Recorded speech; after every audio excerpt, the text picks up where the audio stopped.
Hello everyone, I am Mano Scaling, and I am here to help you today. I know you use this video to fall asleep, so before that, please like the video and subscribe to the channel, and also tell me where you are from and what time you are watching. Now get comfortable and relax. I never believed in the stories they told about Gifford Pinchot Forest, until what happened to me out there. My name is Catherine Wells, I'm 42 years old, and what I lived through during that weekend still wakes me up at night. The Class A motorhome purred along Forest Service Road 90 like a luxury hotel on wheels, its diesel engine barely straining as we climbed into the Cascade foothills. Behind me, my teenage daughter Emma sat curled in one of the leather captain's chairs, earbuds in, lost in whatever TikTok rabbit hole had captured her attention. My son, David, 16 and perpetually hungry, was raiding the full-size refrigerator for the third time since we'd left Portland. This wasn't just any RV trip. This was my attempt to salvage what remained of our family after 18 months of the most brutal divorce proceedings imaginable. My ex-husband, Richard, had fought me for everything: custody, assets, even the kids' college funds, and when the dust finally settled, I'd emerged victorious but exhausted. The luxury motorhome rental was my way of celebrating our freedom and giving Emma and David some positive memories to balance out the trauma of the past year and a half. "How much longer, Mom?" David asked, collapsing dramatically onto the dining booth. At 16, he'd inherited his father's tendency toward melodrama, but without Richard's underlying cruelty. "GPS says another 40 minutes to the campground," I called back, navigating around a pothole that would have swallowed a smaller vehicle. The Forest Service road was rougher than I'd expected, but the massive Winnebago handled it like a champ. And remember, this is supposed to be a digital detox weekend. No phones, no internet, just us and nature. Emma pulled out one earbud. "Mom, there's literally no cell service out here anyway. We're basically in the Stone Age." She wasn't wrong. We'd lost our last bar of signal about 20 miles back, somewhere around the turnoff from Highway 14. But that was exactly what I'd wanted. A place so remote that Richard couldn't reach us with lawyers or court documents or passive-aggressive texts about custody schedules. A place where we could just be a family without the constant shadow of legal battles and bitter recriminations. The Gifford Pinchot. National Forest stretched in every direction around us, an ocean of Douglas fir and western hemlock broken by occasional clear-cuts and the gleaming threads of mountain streams. It was beautiful country, wild and pristine in ways that made our suburban Portland neighborhood feel like a different planet. But as we climbed higher into the mountains, I started noticing things that made me slightly uneasy. Abandoned vehicles, for one thing. We'd passed at least 6 cars and trucks parked along the forest road. Some obviously broken down, but others that looked like they'd simply been left behind. One, a newer Toyota Highlander with California plates, had its doors standing open and camping gear scattered across the ground like the occupants had fled in a hurry. "That's weird," David observed, following my gaze as we passed the abandoned SUV. "Why would someone just leave their stuff like that?" "Probably had to hike out for help," I said, but even as I said it, I didn't quite believe it. The vehicle looked like it was in good condition, and there were no obvious signs of mechanical failure. It looked more like someone had simply vanished in the middle of setting up camp. The Pine Ridge campground, when we finally reached it, was exactly what the website had promised. A remote, primitive camping area with just a dozen sites scattered among old-growth trees. What the website hadn't mentioned was how completely empty it would be. We were the only campers in the entire place, which seemed odd for a weekend in early October when the fall colors should have been drawing leaf peepers from across the region. "Where is everyone?" Emma asked, looking around the deserted campground with obvious disappointment. At 14, she was old enough to appreciate natural beauty, but still young enough to be bored by solitude. "Maybe we're just early," I said, parking the motorhome in Site 7, a level spot surrounded by massive cedars. "Other people might arrive later." But as I went through the process of setting up our utilities and getting oriented, I couldn't shake the feeling that we were going to be alone out here. And while that had been part of the appeal when I'd made the reservation, something about the quality of the emptiness was starting to feel wrong. The campground host station was unmanned, with a sign directing campers to self-register and deposit fees in an honor system lockbox. I walked over to pay our site fee and found something that made my stomach drop. The registration log showed that we were the first campers to sign in for over 2 weeks. 2 weeks, in peak fall foliage season, in one of the most beautiful forests in the Pacific Northwest. I flipped back through the previous pages of the log, looking for patterns or explanations. What I found was even more disturbing. The entries became increasingly sparse as the year progressed, with long gaps between visitors that didn't match the typical patterns of recreational camping. And several of the more recent entries had notes scrawled in the margins, things like "heard voices all night" and "something wrong with the trees," and, most unsettling, "they're watching from the forest." "Mom, you need to see this." David's voice carried an edge of concern that made me look up from the registration log. He was standing about 50 yards away, near the edge of our campsite, staring into the forest with an expression I'd never seen before. I walked over to see what had caught his attention and felt my breath catch in my throat. There, carved into the trunk of a massive Douglas fir, were symbols unlike anything I'd ever seen. Not the typical graffiti or initials you might expect to find in a campground, but something much older and more deliberate. Geometric patterns that seemed to shift and flow when you looked at them directly, interspersed with what looked like pictographs of human figures in various poses of distress or worship. "What is that?" Emma had joined us, her usual teenage disinterest replaced by genuine unease. "I don't know," I said, studying the carvings more closely. They appeared to be old, decades old, maybe more, but the cuts were deep and precise, as if they'd been made with tools designed specifically for the purpose. And there was something about the patterns that made my eyes water if I stared too long, like optical illusions that your brain couldn't quite process. "Should we report it?" David asked. "Like to park rangers or whoever manages this place?" "It's probably just indigenous art," I said, though even as I said it I knew it wasn't true. These symbols felt wrong in ways I couldn't articulate, like they'd been carved not to communicate but to warn, or to claim territory. As the afternoon wore on, we tried to settle into normal camping routines. I cooked dinner on the motorhome's propane stove while the kids explored the immediate area around our site. The modern amenities of the RV made everything easier. Running water, comfortable seating, climate control. But they couldn't shake my growing sense that we didn't belong here. The forest around us was too quiet. That was the first thing I noticed as evening approached. No birds, no squirrels, none of the typical woodland sounds you'd expect in a healthy ecosystem. Just an oppressive silence broken only by the occasional creak of wind through the trees. And the trees themselves seemed wrong. Not diseased exactly, but somehow twisted, their trunks spiraling in ways that hurt to look at directly. Several of the larger specimens showed the same kind of carved symbols we'd found earlier, and the more I studied them, the more convinced I became that they formed some kind of pattern or message that extended throughout the forest. "Mom, I don't like this place," Emma said quietly as we sat around our campfire after dinner.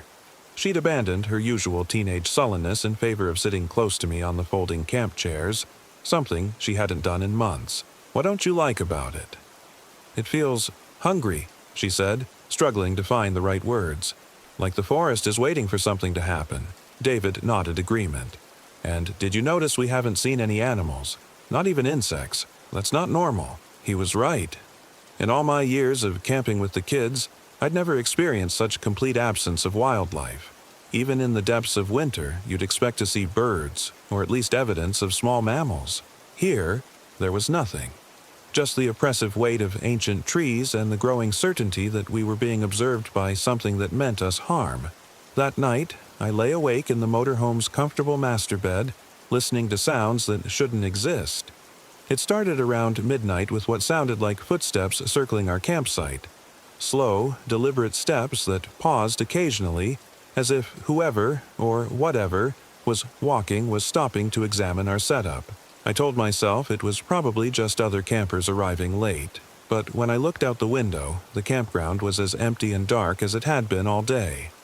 The footsteps continued for over an hour, always staying just outside the range of our exterior lights, And gradually they were joined by other sounds. Whispers in what might have been a human language, branches breaking under weights that seemed far too heavy to be normal forest animals, and once, clearly and unmistakably, the sound of someone sobbing in the darkness beyond our campsite. Around 2 a.m., the sounds stopped as abruptly as they'd begun, leaving me in a silence so complete it felt like being trapped underwater. I lay there for another hour, straining to hear anything that might indicate we weren't completely alone, but the forest had returned to its unnatural quiet. The next morning, I found the first signs that our nighttime visitors had been more than imagination.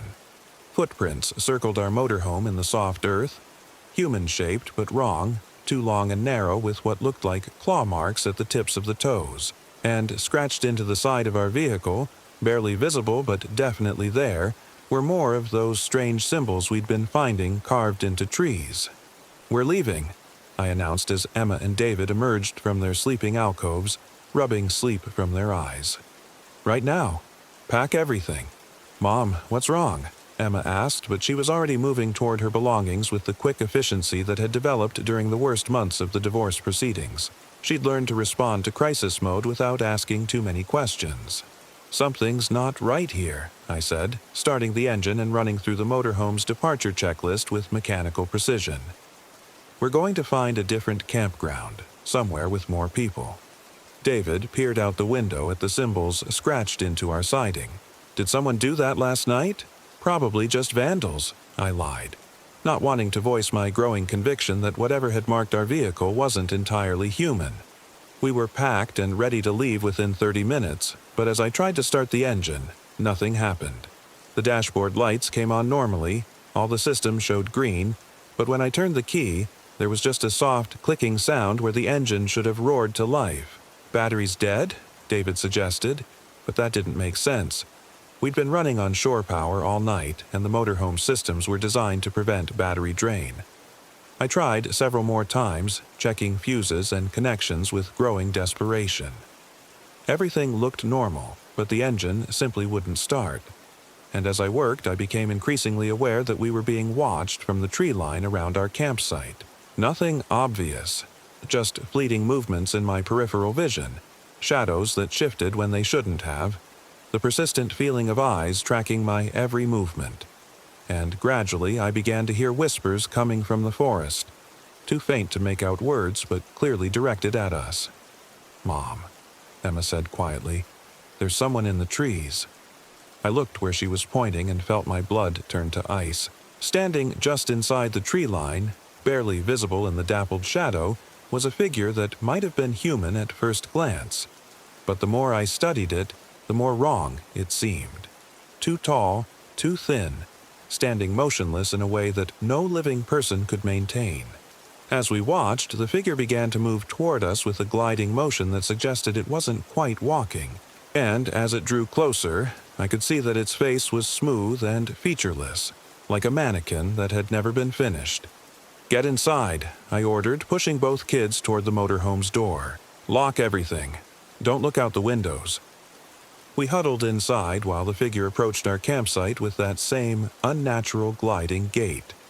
Through the tinted windows, I watched it circle our vehicle several times, pausing occasionally to examine the symbols that had been carved into our siding. Then it raised one impossibly long arm and began tracing new symbols in the air above our roof, patterns that seemed to hang in space for several seconds before fading. "What does it want?" David whispered. Before I could answer, we heard the sound of an engine starting. Our engine. The motorhome's diesel rumbled to life as if nothing had ever been wrong, dashboard lights showing all systems normal. But we hadn't touched anything. The key wasn't even in the ignition. "Mom, drive," Emma said urgently. "Just drive." I didn't need to be told twice. I slammed the vehicle into gear and gunned it out of the campsite, not caring about proper procedure or potential damage to the suspension.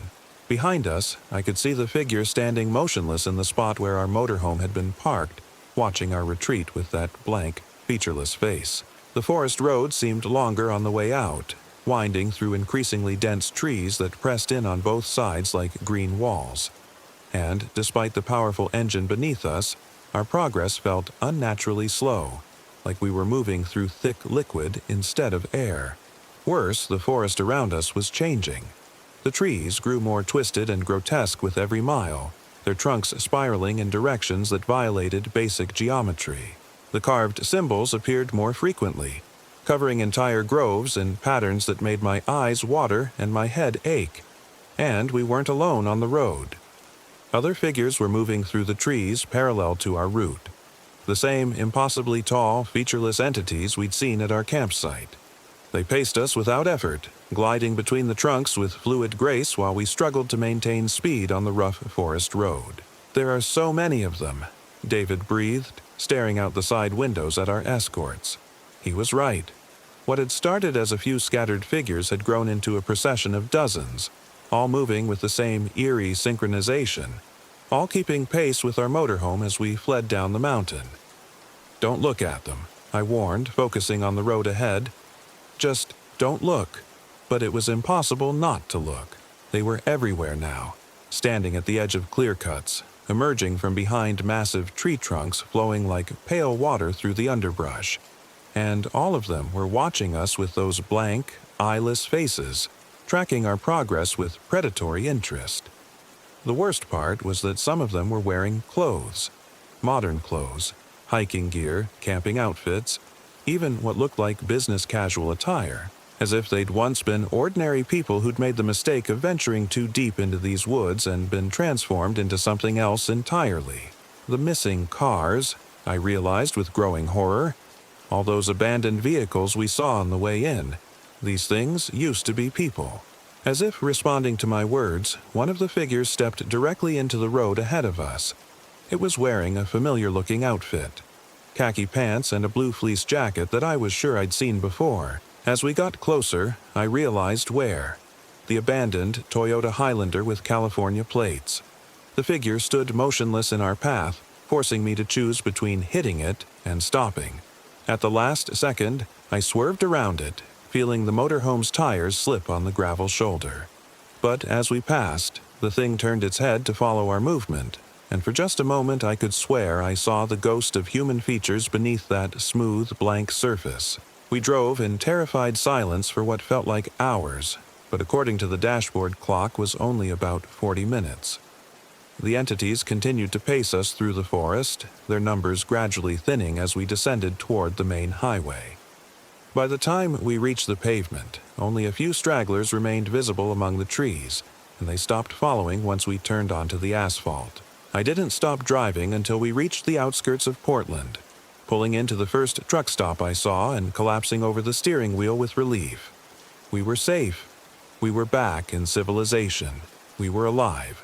But as I sat there catching my breath, Emma made an observation that chilled me to the bone. "Mom, look at the symbols." I followed her gaze to our motorhome's exterior and felt my heart sink. The symbols that had been scratched into our siding at the campsite were still there, but they were no longer just surface damage. They seemed to be growing, spreading across the vehicle's surface like some kind of infection, etching themselves deeper into the metal with each passing minute. "What does that mean?" David asked. I had a horrible suspicion I knew exactly what it meant. We might have escaped the forest, but whatever lived there had marked us, claimed us. And the symbols were a reminder that our escape was only temporary. Over the following weeks, my suspicions proved correct. The symbols continued to spread, appearing not just on the motorhome but on my car, my house, even my clothing. And with them came other signs that we hadn't truly escaped the Gifford Pinchot forest. Dreams that felt more like visitations, showing us the pale figures moving through endless dark woods, always searching, always patient. Whispers in languages we didn't recognize, coming from empty rooms and shadowed corners, and a growing compulsion to return to the forest, to finish whatever process had been started during our brief stay. The kids felt it too. Emma became obsessed with researching the area, spending hours online reading about disappearances and strange sightings in the Cascade Mountains. David started sleepwalking, always heading toward the windows that faced east, toward the mountains, before we could wake him and guide him back to bed. And the symbols kept spreading. They appeared on our neighbors' houses now, carved into telephone poles and scratched into parked cars. Always the same geometric patterns, always growing, always pointing back toward the forest where something patient and hungry was waiting for us to return. The breaking point came 3 months later, when Emma disappeared from her bedroom in the middle of the night. I found her note the next morning, written in her careful handwriting but containing words that didn't sound like her. "They're calling me home. I have to go back to where I belong. Don't try to follow." The police search lasted 2 weeks and turned up nothing. Emma's trail ended at the edge of the Gifford-Pinchot forest, where her abandoned hiking boots were found beside a tree carved with those same impossible symbols. Beyond that point, it was as if she'd simply vanished into the forest itself. David lasted another month before the compulsion became too strong for him to resist. I woke up one morning to find his bed empty and his backpack gone, along with a note that was nearly identical to his sister's. The search teams found his jacket hanging from a branch about 5 miles into the forest, but David himself was never seen again. Now, it's just me, sitting in this empty house surrounded by symbols that grow more elaborate with each passing day. The whispers are constant now, coming from every shadow, speaking in Emma's voice and David's voice and the voices of countless others who've answered the call of the forest. I know I'm going to go back. The compulsion is too strong to resist, and part of me doesn't want to resist anymore. My children are out there somewhere, transformed into something that still remembers being human. And maybe, if I return to the place where this all started, I can find them again. Or maybe I'll just become another pale figure gliding between the trees, waiting for the next family to venture too deep into woods that hunger for human souls. The motorhome is packed and ready. The symbols have covered every surface now, forming patterns that seem to pulse with their own light when I'm not looking directly at them. And in the distance, I can hear my children calling my name, their voices carried on a wind that smells of ancient trees and patient darkness. It's time to go home. The Gifford-Pinchot forest is waiting for me, and I finally understand that some places don't just collect visitors, they collect family members, one by one, until everyone who matters is safely gathered in the shadows between the trees. I'm driving east now, toward the mountains, toward the symbols that mark the boundary between the world of human concerns and something much older and hungrier. The motorhome's engine purrs like a contented cat, and the dashboard shows all systems normal. Emma and David are waiting for me at the Pine Ridge campground, standing at the edge of Site 7 with their blank, beautiful faces turned toward the forest road.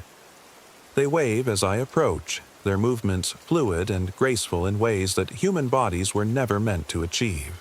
And behind them, stretching into the darkness between the trees, I can see hundreds of others. All the missing persons, all the abandoned vehicles, all the people who thought they were just going camping in the beautiful Pacific Northwest wilderness. They're my family now, all of them. And the forest has room for so many more. What happened in Crater Lake still doesn't make sense. I'm Dr. Elena Vasquez, and I was 38 when I learned that some things in the woods aren't meant to be found. The research proposal had seemed so straightforward when I'd submitted it 6 months earlier, documenting climate change effects on high-altitude ecosystems, a longitudinal study of Crater Lake National Park. The National Science Foundation had approved it without hesitation, providing funding for a state-of-the-art mobile laboratory, a custom-converted 40-foot expedition RV equipped with environmental monitoring equipment, satellite communications, and enough scientific instrumentation to make a university jealous. What the proposal hadn't mentioned was that this was my last chance to salvage a career that was rapidly circling the drain. 2 years of falsified data by my former research partner had destroyed my reputation in the academic community. Dr. James Morrison had been cooking the books on our glacier research for his own publications while I was in the field doing the actual work. And when the scandal broke, his tenure protected him while my post-doc position evaporated overnight. This climate study was my opportunity to rebuild credibility with solid, unimpeachable research. If I could produce results that no one could question or discredit. GPS shows we're about 20 minutes out from the campground. My research assistant, Kai Nakamura, called from the passenger seat, his fingers dancing across the tablet that controlled our mobile lab's systems. At 25, Kai was brilliant, ambitious, and probably my only remaining ally in the scientific community. He'd risked his own career prospects by agreeing to work with me when no one else would. Behind us, in the RV's mobile laboratory section, Dr. Sarah Kim was calibrating atmospheric monitoring equipment while her graduate student, Marcus Chen, organized sample containers with obsessive precision. Sarah was a climatologist from Oregon State who'd joined the project because she believed in the research, not because she had any personal loyalty to me. Her participation lent the study legitimacy it wouldn't have had otherwise. "Remind me why we're starting data collection in October?" Marcus asked, squinting at the gray sky visible through the lab's skylights. "Wouldn't summer conditions give us better baseline readings?" "Because I want to document the transition period," I said, navigating the massive RV around another hairpin turn as we climbed toward Crater Lake's rim. "Climate change effects are most visible during seasonal shifts. Plus, we'll have the park mostly to ourselves, fewer variables to control for." What I didn't say was that October was the only time I could get permits for the kind of extended access we needed. The National Park Service had been surprisingly accommodating about allowing our mobile laboratory to establish semi-permanent campsites, but only during the low season when our presence wouldn't disturb regular tourists. Crater Lake appeared through the trees without warning, and even though I'd seen it in hundreds of photographs, the reality took my breath away. The circular lake filled the caldera of an ancient volcano, its waters so blue they seemed artificial, like someone had photoshopped the color saturation beyond believable levels. Snow-capped peaks surrounded the rim, and Wizard Island rose from the lake's center like something from a fantasy novel. "Jesus," Kai breathed, lowering his tablet. "No amount of climate data is going to prepare you for that." He was right. Crater Lake was one of those places that made you understand why ancient peoples considered certain landscapes sacred. There was something primordial about it, something that triggered responses buried deep in human DNA. Awe, reverence, and underneath it all, a vague sense of unease that this much beauty might come with a price. The Rim Village campground was nearly empty, which wasn't surprising for mid-October. Most of the summer tourists had gone home, leaving behind a handful of hardcore backpackers and photographers chasing the perfect fall light. Our mobile laboratory stood out like a NASA mission among the scattered tents and modest RVs, its solar panels and communication arrays making it look more like a scientific outpost than camping equipment. "Site 15 as requested," I announced, backing the massive vehicle into our assigned spot with the kind of precision that came from months of practice. Full hookups, level ground, and clear sightlines to the lake for our atmospheric monitoring equipment. As we went through our setup routine, extending stabilizer jacks, connecting utilities, deploying the weather monitoring array, I noticed that the other campers were giving us a wide berth. Not unfriendly exactly, but clearly keeping their distance from our obvious science project. "Probably think we're government spies," Sarah observed, watching a family of backpackers pack up their campsite with obvious haste after getting a close look at our equipment. "Or alien researchers," Marcus added with a grin. "This rig does look pretty sci-fi." The mobile laboratory was impressive, I had to admit. The interior had been completely gutted and rebuilt to accommodate scientific equipment. Atmospheric analyzers, water testing gear, soil sample processing equipment, computer workstations, and enough data storage capacity to document every molecule that passed through our sensors. The living quarters were Spartan but functional. 4 narrow bunks, a compact galley, and a tiny bathroom that served mainly for emergency use. We spent the rest of the day establishing our monitoring stations around the rim and taking baseline measurements. The data was exactly what I'd hoped for. Clear, consistent readings that would provide an excellent foundation for the longitudinal study. But as evening approached, I started noticing things that weren't going to appear in any scientific journal. The other campers were leaving. Not just the family that had packed up earlier, but everyone. By sunset, we were the only occupied site in the entire campground, which seemed odd even for the off-season. Where did everyone go?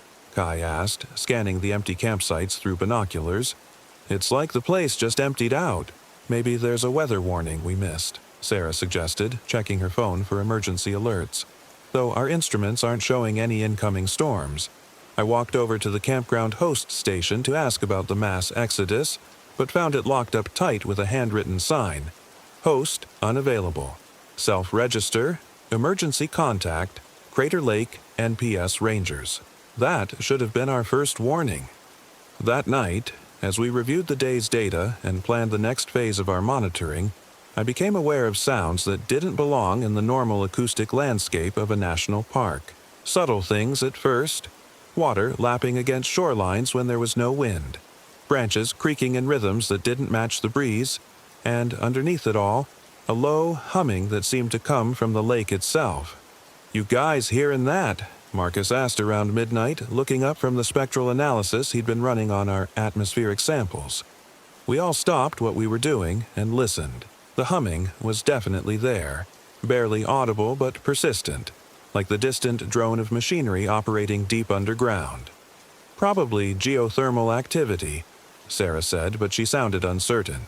"This is volcanic country. There could be hydrothermal vents at the bottom of the lake." At 1,943 feet deep? I shook my head. Crater Lake is one of the deepest lakes in the world. If there were active vents, they'd be detectable from the surface temperature readings. Kai was already pulling up our thermal imaging data. "Actually, that's interesting. Look at this pattern." He projected the thermal map onto our main display screen, showing the lake's surface temperature distribution. Instead of the relatively uniform readings you'd expect from a body of water that deep, there were distinct thermal anomalies. Areas where the surface was several degrees warmer than the surrounding water, arranged in patterns that looked almost geometric. "That's not geothermal," I said, studying the data with growing unease. "Geothermal vents would show up as random hotspots, not organized patterns." "Then what is it?" Marcus asked. Before anyone could answer, we were interrupted by a sound that made all of us freeze. Singing. Faint but unmistakable, drifting across the water from somewhere in the direction of Wizard Island. Multiple voices harmonizing in what sounded like a language I didn't recognize. Beautiful and haunting and completely impossible given that we were supposed to be alone in the park. "Okay, that's definitely not geothermal," Sarah said quietly. I grabbed binoculars and stepped outside, scanning the lake's surface for any sign of boats or campers who might explain the singing. But Crater Lake was empty.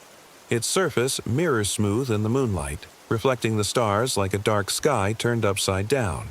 The singing continued for maybe 20 minutes, growing gradually louder and more complex. At times it sounded almost mechanical, like multiple recordings playing at slightly different speeds. But then it would shift into something recognizably human, with emotional inflections and breathing patterns that no machine could replicate. "We need to document this," I said, returning to the RV. "Whatever's causing those sounds, it's outside the normal parameters of any known natural phenomenon." Kai was already setting up audio recording equipment, while Sarah began logging the event in our daily research notes. Marcus continued monitoring the thermal anomalies, which seemed to be shifting and intensifying as the singing grew louder. "Elena," he said, his voice tight with concentration, "you need to see this. The thermal patterns. They're moving." I looked at his screen and felt my scientific worldview tilt slightly off its axis. The warm spots weren't just random anomalies anymore. They were definitely moving in organized formations beneath the lake's surface, tracing complex geometric patterns that shifted and evolved as we watched. "That's impossible," Sarah breathed. "Water doesn't behave that way. There's no natural mechanism that could create coordinated thermal movements over such a large area.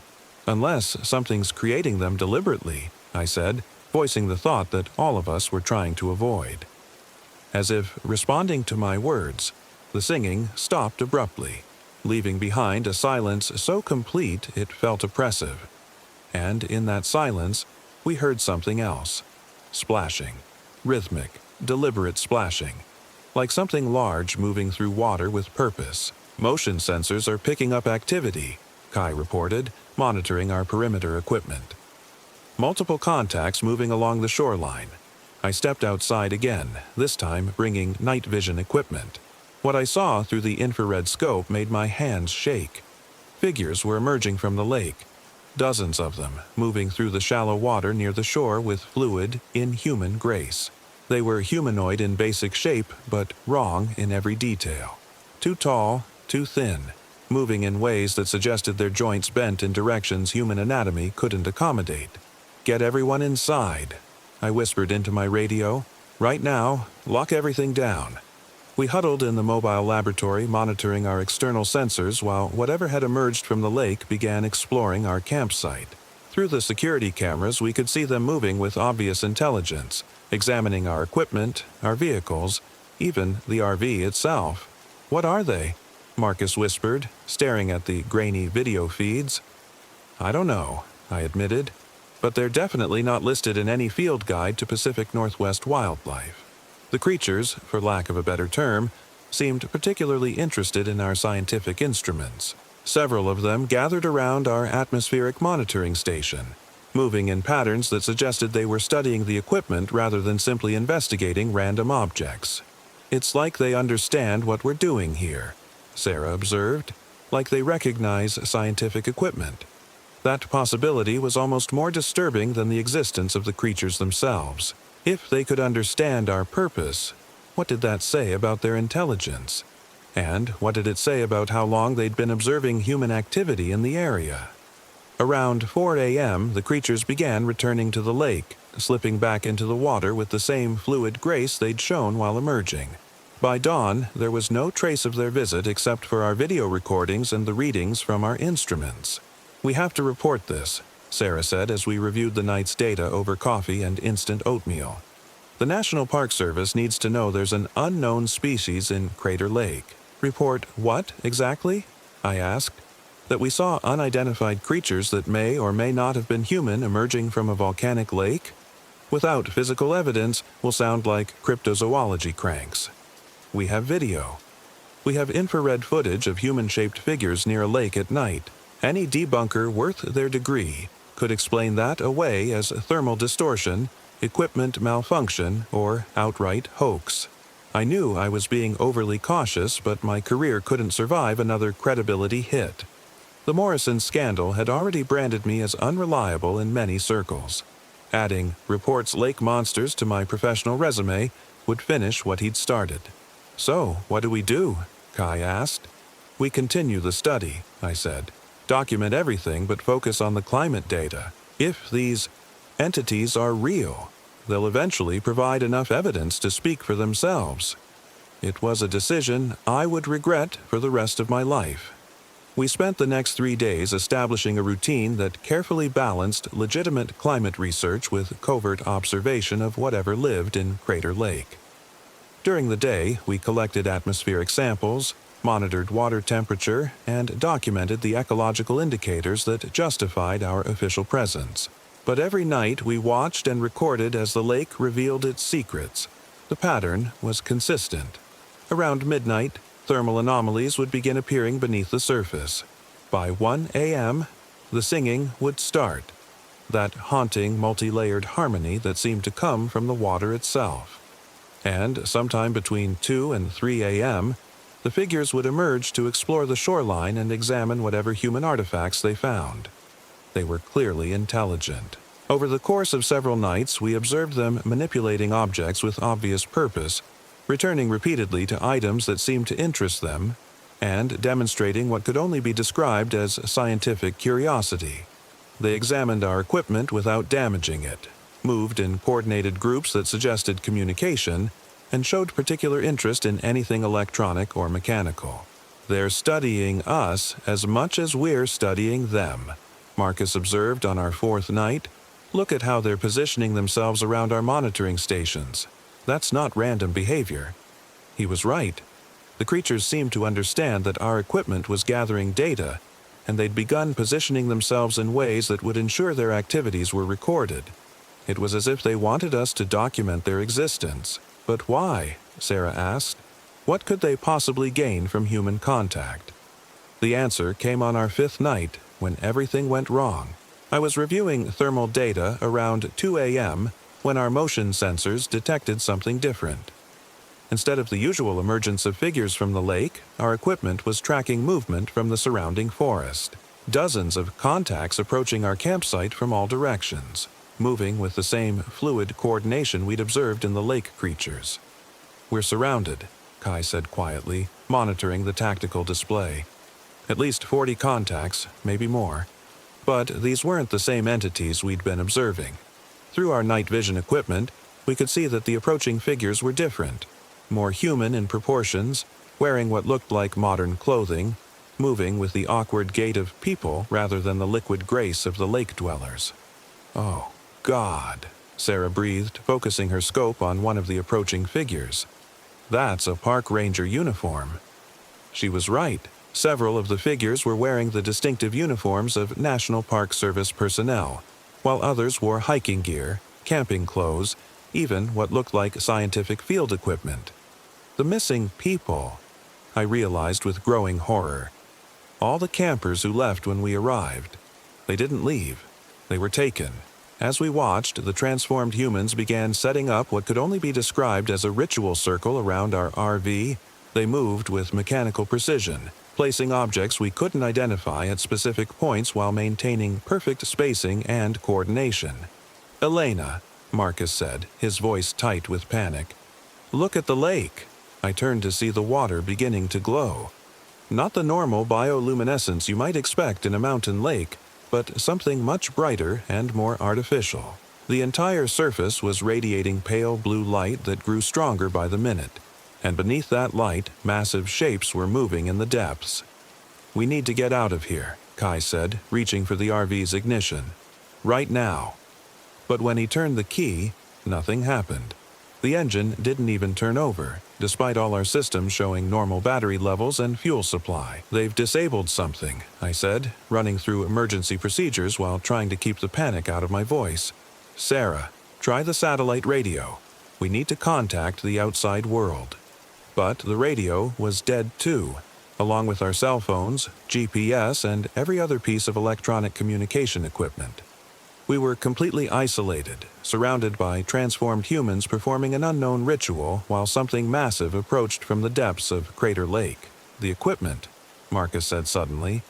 "They've been studying our equipment for days. They know exactly how to disable our technology." As if to confirm his words, the figures around our RV began producing objects that were clearly electronic in nature, devices that looked like combinations of human technology and something else entirely. They placed these hybrid instruments at strategic points around our position, and immediately our remaining equipment began showing impossible readings. The atmospheric sensors registered pressure changes that should have been lethal. Temperature monitors showed the air around us fluctuating between freezing and boiling, and our seismic equipment detected vibrations suggesting that something the size of a building was rising from the bottom of Crater Lake. "What do they want?" Sarah asked, watching the ritual continue with growing terror. The answer came in the form of sound. Not the singing we'd heard on previous nights, but something that bypassed our ears entirely and spoke directly to our brains. Words in a language that human vocal cords couldn't produce, but which our minds somehow understood. Witness, record, remember. They want us to document this, I realized. Whatever's about to happen, they want it recorded by human observers. Document what? Before I could answer, Crater Lake erupted. Not a volcanic eruption. Something much stranger and more deliberate. The water itself seemed to part, revealing glimpses of structures beneath the surface that had no place in any earthly ecosystem. Geometric formations that pulsed with their own light, connected by what looked like organic conduits that stretched across the lake floor in patterns too complex for coincidence. And rising from the center of this underwater city came something that my scientific training had no framework for processing. It was massive, easily the size of a cathedral, but clearly alive, with surfaces that shifted between liquid and solid states. Tentacles or appendages that might have been technological or biological extended from its central mass, each one terminating in structures that looked like sensor arrays or communication devices. The creature, for lack of any better term, rose until it breached the surface, sending waves across the lake that should have capsized anything floating on the water. But there was no sound, no displacement, as if the laws of physics were being selectively suspended. Witness, the voice spoke again in our minds. The deep ones wake. The old agreements expire. New terms must be negotiated. Agreements. I found myself speaking aloud, though I had no idea if the entities could understand human speech. What agreements? The response came not in words, but in images flooding our consciousness. Scenes from Crater Lake's history that no human had ever witnessed. The lake wasn't just a water-filled caldera, it was a treaty boundary, established thousands of years ago between something that lived in the depths and the indigenous peoples who'd first discovered this place. The agreements had granted human surface access in exchange for periodic offerings. But the old treaties had been forgotten when European settlers arrived, then ignored entirely when the area became a national park. The deep dwellers had been patient, adapting to changes in surface civilization, even learning to communicate through the electronic signals that modern humans used so prolifically. Now they were ready to renegotiate. "You are scientists," the voice continued. "You understand documentation. Record our emergence. Carry word to your governments. New agreements must be made." Around us, the transformed humans continued their ritual, but I could see now that they weren't slaves or zombies. They were volunteers, people who'd chosen to serve as intermediaries between the surface world and whatever lived beneath Crater Lake. Their human bodies had been modified to survive in aquatic environments, but their minds remained essentially intact. "What happens if we refuse?" Sarah asked. The massive entity in the lake pulsed with patterns of light that somehow conveyed amusement. "Refuse to document? Impossible. You are scientists. Documentation is your nature." It was right, of course. Even in the face of something that challenged every assumption about reality, my first instinct was to record, analyze, and understand. Kai was still running our backup video equipment. Marcus was taking notes with shaking hands, and Sarah was documenting atmospheric readings that defied explanation. We were doing exactly what the entities wanted, creating an official scientific record of first contact that no government or academic institution could easily dismiss. "The surface world will learn gradually," the entity continued, "through your reports, through other witnesses, through the evidence we will provide. Crater Lake will become an embassy. The agreements will be renewed. And if our governments refuse to negotiate," the lake pulsed again, and this time the sensation was definitely not amusement. Images flooded our minds. Other lakes around the world, other deep places where similar entities waited. The understanding that Crater Lake was just one node in a global network that had been watching and waiting for the right moment to reveal itself. "Your species has become numerous enough to matter," came the response. "Powerful enough to threaten the deep places. The time for secrecy has ended." The ritual continued for another hour, with the massive entity performing what could only be described as a demonstration. Technologies that combined biological and mechanical elements, energy sources that seemed to draw power directly from the planet's magnetic field, materials that shifted between states of matter according to some unknown process. All of it documented by our instruments. All of it recorded for the scientific community to study and debate and eventually accept. As dawn approached, the entity began its descent back into the depths, but not before leaving behind several smaller artifacts on the shore, objects that were clearly intended as proof of the encounter, constructed from materials that didn't exist in any earthly periodic table. "You will return to your institutions," the voice said as the creature sank beneath the surface. "You will file reports. You will present evidence. And when your governments are ready to negotiate, you will serve as translators." The transformed humans began dispersing as the lake returned to its normal appearance, some disappearing into the forest while others slipped back into the water. Within minutes, we were alone again, surrounded by impossible scientific readings and physical evidence that would change everything. "What do we do now?" Marcus asked, staring at the alien artifacts scattered around our campsite. "We do what scientists do," I said, though my voice was shaking. "We document everything. We analyze the evidence, and we prepare for the world to change. The drive back to civilization was the longest 4 hours of my life. Our mobile laboratory was packed with data that would revolutionize multiple fields of study, physical samples of extraterrestrial technology, and video footage of first contact with a non-human intelligence. But I also knew that our lives had just become incredibly complicated. The deep dwellers had chosen us as their initial human contacts, which meant we were now responsible for facilitating negotiations between our species and something that had been sharing our planet for millennia. The entities had been right about one thing: we couldn't refuse to document what we'd witnessed. It was our nature as scientists to record and analyze and share our findings with the academic community. What they perhaps hadn't anticipated was how reluctant our institutions would be to accept evidence that challenged fundamental assumptions about life on Earth. The data from Crater Lake has been sitting in review committees for 6 months now, labeled as requiring additional verification, by reviewers who refuse to accept what their own analysis confirms. The physical artifacts have disappeared into classified research programs that officially don't exist. And our video footage has been dismissed as elaborate hoaxes despite passing every authentication test known to forensic science. But the deep dwellers are patient. They've waited thousands of years to reveal themselves. They can wait a little longer for human bureaucracy to catch up with reality. And meanwhile, Crater Lake remains open to visitors, its depths hiding an embassy for a civilization that's been our neighbor since long before we crawled out of our own primordial waters. The agreements are waiting to be renewed. The question is whether our species will be wise enough to negotiate in good faith or foolish enough to pretend that we're still alone on this planet. I return to Crater Lake every few months, ostensibly to continue the climate study, but really to maintain contact with our new neighbors. The mobile laboratory has become a semi-permanent installation, monitoring the ongoing changes as the deep dwellers gradually reveal more of their presence. Other scientists have joined the project now, carefully selected researchers who can handle paradigm shifts without losing their sanity.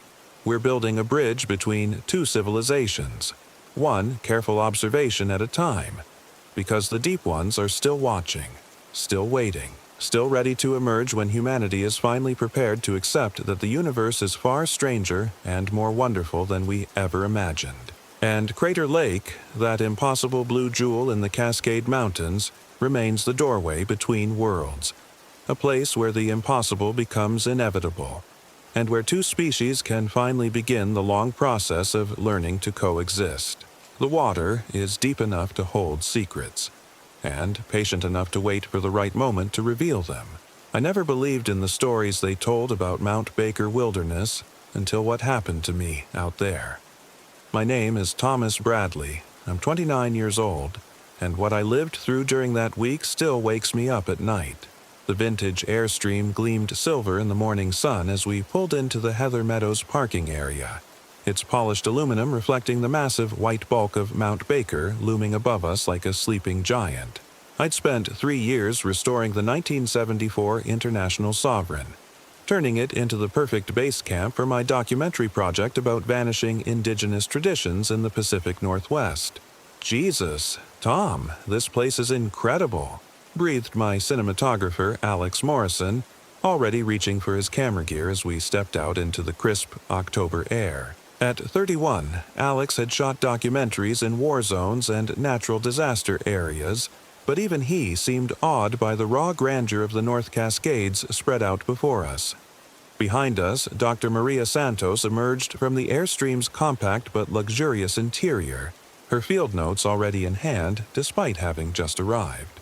The cultural anthropologist from University of Washington had agreed to consult on the film, partly for the academic credit, but mostly because she was genuinely passionate about preserving stories that were rapidly disappearing from living memory. The Lummi and Nooksack peoples considered this entire area sacred, she said, gesturing toward the glaciated peaks surrounding us. Mount Baker itself was called Koma Kulshan, the Great White Watcher. They believed it was inhabited by powerful spirits that controlled the weather and the hunt. My documentary, Voices from the Mountain, was intended to capture these traditional stories before the last generation of elders who remembered them passed away. What I'd discovered during months of research was that many Pacific Northwest tribes shared remarkably similar legends about Mount Baker, all involving spirits that demanded respect, offerings that kept ancient balances intact, and dire warnings about what happened to those who ventured too deep into the high country without proper protocols. Superstition, Alex said dismissively, setting up his equipment on the Airstream's retractable awning. Beautiful country, though. Perfect for atmospheric shots. Dr. Santos frowned. These aren't superstitions, Alex. They're sophisticated environmental management systems developed over thousands of years. When indigenous peoples warn about spiritual consequences for disrupting sacred sites, they're often describing very real ecological relationships that outsiders don't understand. Like what? Like the fact that Mount Baker is an active volcano with a documented history of periodic eruptions, what Western science calls geological hazard assessment. Traditional peoples encoded as stories about angering mountain spirits. I was only half listening to their debate, focused instead on the logistical challenges of our base camp setup. The Airstream was perfect for this kind of remote filming, completely self-contained with solar power, freshwater storage, and enough battery capacity to run our equipment for a week without resupply. But getting it to Heather Meadows had required special permits and careful route planning, since the access road wasn't really designed for trailers. "Tom," Alex called from behind his camera, "you need to see this light. The way it's hitting the glacier is absolutely magical." He was right. The morning sun was illuminating Mount Baker's snow-covered slopes with a golden glow that made the entire mountain look like it was lit from within. I grabbed my own camera and started shooting B-roll footage, knowing that this kind of natural drama couldn't be scripted or recreated. But as I filmed, I noticed something that made me pause. There were figures moving on the mountain's upper slopes, tiny dark specks against the white snow, too far away to identify but definitely human-shaped. Which was odd, because according to our permits office briefing, we were the only authorized group in this section of the wilderness. "Maria, look at this," I said, handing her my telephoto lens. "Are those climbers up there?" She studied the figures through the viewfinder, her expression growing increasingly troubled. "Those aren't climbers," she said finally. "They're not wearing any gear, and they're moving in patterns that don't make sense for mountaineering." "What kind of patterns?" "Like they're performing some kind of ritual or ceremony. Look how they're spacing themselves around that ice field." I took the lens back and watched more carefully. She was right. The figures weren't moving like climbers trying to reach a summit. They were moving in deliberate formations, gathering at specific points on the glacier and remaining stationary for long periods before shifting to new positions. "Could be researchers," Alex suggested, though he sounded uncertain. "Glaciologists or climate scientists. On foot, at that altitude, without any visible equipment?" Dr. Santos shook her head. "I think we should contact the ranger station. If there are unauthorized people on the mountain, the Park Service needs to know." But when I tried to radio the nearest ranger station, our communication equipment picked up nothing but static. Not unusual in the deep wilderness where mountain peaks blocked radio signals and satellite coverage was spotty, but frustrating when you needed to report potentially dangerous activity. "We'll try again this evening," I decided. "Maybe conditions will be better after dark." We spent the rest of the day conducting interviews with Dr. Santos about traditional land use patterns and spiritual beliefs associated with Mount Baker. The material was exactly what I'd hoped for. Rich, detailed accounts of how indigenous peoples had maintained relationships with this landscape for millennia, treating the mountain not as a resource to be exploited, but as a living entity deserving respect. "The key concept is reciprocity," she explained as Alex filmed her against the dramatic backdrop of the glaciated peaks. "You don't just take from the land. You give back. You make offerings. You follow protocols. You acknowledge that you're a guest in someone else's territory." "What kind of offerings?" I asked from behind the camera. "Depends on the tribe and the specific situation. Sometimes food, sometimes crafted objects, sometimes just tobacco or cedar. but always something that represents genuine sacrifice. You give up something of value to show respect for the mountain's power. As she spoke, I found myself glancing repeatedly toward the upper slopes where we'd seen the mysterious figures. They were still there, still moving in those strange, deliberate patterns, but now they seemed closer somehow. Not necessarily lower on the mountain, but more visible, as if they wanted to be seen. "Tom, you're not listening," Alex said, lowering his camera. "Maria just said something important about ceremonial requirements for filming in sacred areas." I refocused on the interview, but part of my mind remained on those figures. Something about their presence felt significant beyond simple coincidence. We'd come here to document stories about mountain spirits, and now we were witnessing what looked suspiciously like spiritual activity on the mountain itself. That evening, as we prepared dinner in the Airstream's compact galley, Dr. Santos brought up something that had been bothering her all day. "Tom, I need to ask you something, and I want you to take it seriously. Did you follow any protocols before bringing us up here? Any acknowledgement of tribal authority or request for permission to film in sacred areas?" I paused in opening a can of soup. "We have all the required permits from the Forest Service and the Park Service. Everything's completely legal." "That's not what I'm asking about. I'm talking about cultural protocols, indigenous sovereignty. This isn't just federal land. It's traditional territory that's been sacred to local tribes for thousands of years. Maria, this is 2024. We can't run every film project past every group that might have historical claims to public land. We'd never get anything done." She stared at me with an expression I'd never seen before, disappointment mixed with something that might have been pity. "Tom, this attitude is exactly why traditional peoples developed stories about spiritual consequences. When you ignore indigenous protocols, you're not just being culturally insensitive. You're disrupting relationships that have maintained ecological balance for millennia." "You're talking about magic," Alex interjected. "Angry spirits and supernatural punishment. Come on, Maria, you're a scientist." "I'm an anthropologist who spent 15 years studying how traditional ecological knowledge encodes very real environmental relationships. When elders warn about consequences for disrespecting sacred sites, they're often describing cause and effect relationships that Western science is only beginning to understand." Our argument was interrupted by a sound that made all three of us freeze. Singing. Faint but unmistakable, drifting down from the slopes above our campsite like wind through the trees. Multiple voices harmonizing in what sounded like a language none of us recognized. Beautiful and haunting and completely impossible given our supposed isolation. "Okay, that's definitely not geothermal activity," Alex said quietly, reaching for his sound equipment. I stepped outside the Airstream and looked up toward the mountain. The figures we'd observed earlier were no longer visible, but the singing was definitely coming from their direction. And underneath the melody, I could hear something else. Drums, maybe. Or some kind of rhythmic percussion that seemed to make the ground itself vibrate. "We need to document this," I said, grabbing my camera gear. "Whatever's happening up there, it's exactly the kind of traditional practice we came here to record." "Tom, no." Dr. Santos caught my arm as I headed toward the trail. "If this is a genuine ceremony, we can't just film it without permission. That would be like walking into a church service and setting up cameras during Mass. But this could be the discovery of a lifetime, living traditional practice in its original context. Do you understand how rare that is?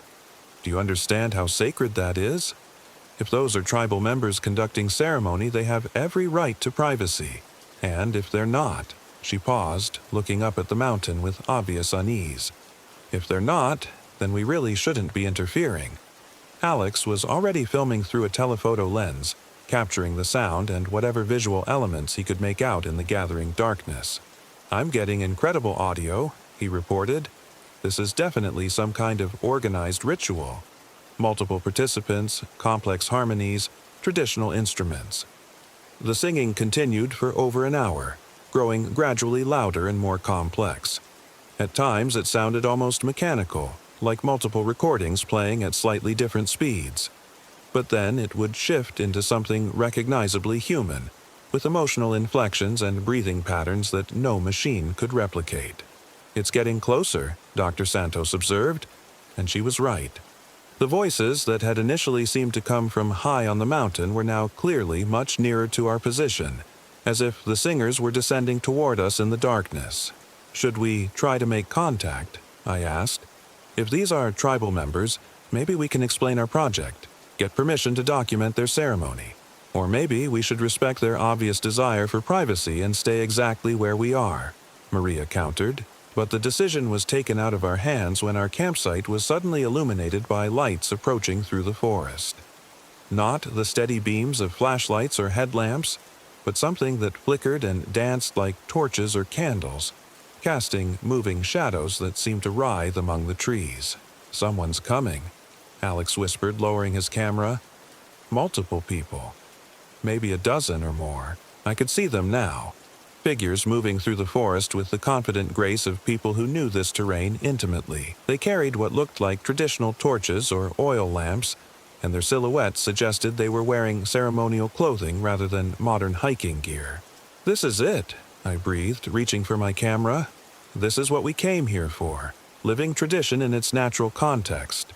"Tom, don't," Dr. Santos warned, but I was already moving toward the approaching group, camera rolling, determined to capture this incredible opportunity. The figures stopped about 20 yards from our airstream, arranging themselves in a loose semicircle around our campsite. In the flickering light of their torches, I could see that they were indeed wearing what appeared to be traditional Pacific Northwest indigenous clothing: woven cedar bark, carved wooden masks, elaborate headdresses decorated with feathers and beads. But something was wrong with the proportions. The figures were too tall, too thin, their limbs seemingly elongated beyond normal human anatomy, and their movements, while graceful, had a fluid quality that suggested their joints bent in ways that human anatomy shouldn't allow. "Those aren't people," Alex whispered, his camera trembling in his hands. The masked figures began to sing again, but now we could see that the sounds weren't coming from their mouths. The elaborate masks remained motionless while the voices seemed to emanate from the air around them, harmonizing in patterns that human vocal cords couldn't produce, and the masks themselves were wrong. What I'd initially taken for traditional Pacific Northwest art was something else entirely: carved faces that seemed to shift and change when viewed directly, expressions that cycled through emotions no human face could display. "We need to get inside," Dr. Santos said quietly, backing toward the airstream. "Right now." But as we moved, the singing stopped abruptly, and one of the figures stepped forward. When it spoke, the voice seemed to come from everywhere at once, bypassing our ears and speaking directly to our minds.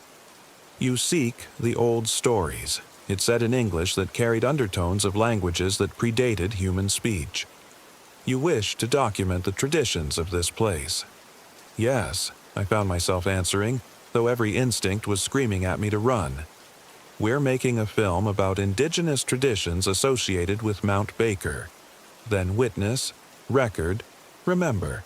The figure raised what I'd initially taken for a torch, but which I could now see was something entirely different. A staff topped with what looked like crystalline formations that pulsed with their own internal light. As it gestured, the air around our campsite began to shimmer like heat waves, and suddenly we weren't alone. The forest around us was full of figures, hundreds of them, standing among the trees in perfect silence. Some wore the same elaborate masks and ceremonial clothing as our initial visitors, but others appeared to be from different time periods entirely. I saw figures in what looked like 19th century logging gear, others in 1960s hiking clothes, even what appeared to be modern climbers with contemporary equipment. "The missing people," Dr. Santos whispered in horror. "All the disappearances over the years. They're all here.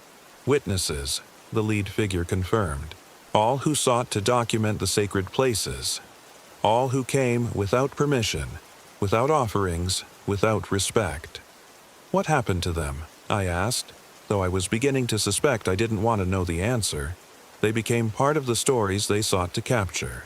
They joined the eternal ceremony that maintains the balance between worlds.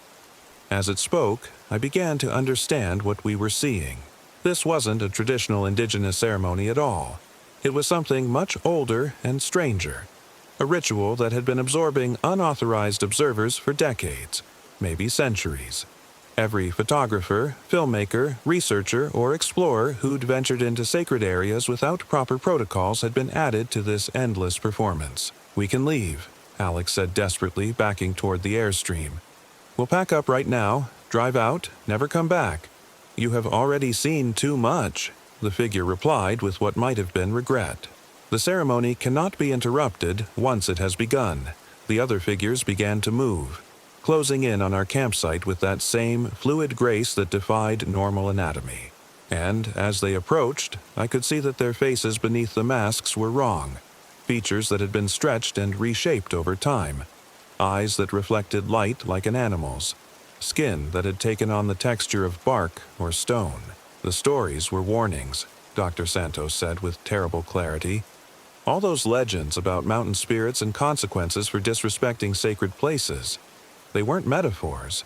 They were literal descriptions of what happens to people who violate spiritual protocols."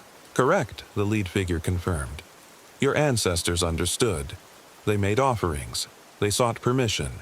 They maintained the agreements that keep both worlds in balance." "What agreements?" I asked, stalling for time while Alex tried to restart the Airstream's engine. "The treaties between the seen and unseen. The promises that bind human ambition to spiritual responsibility.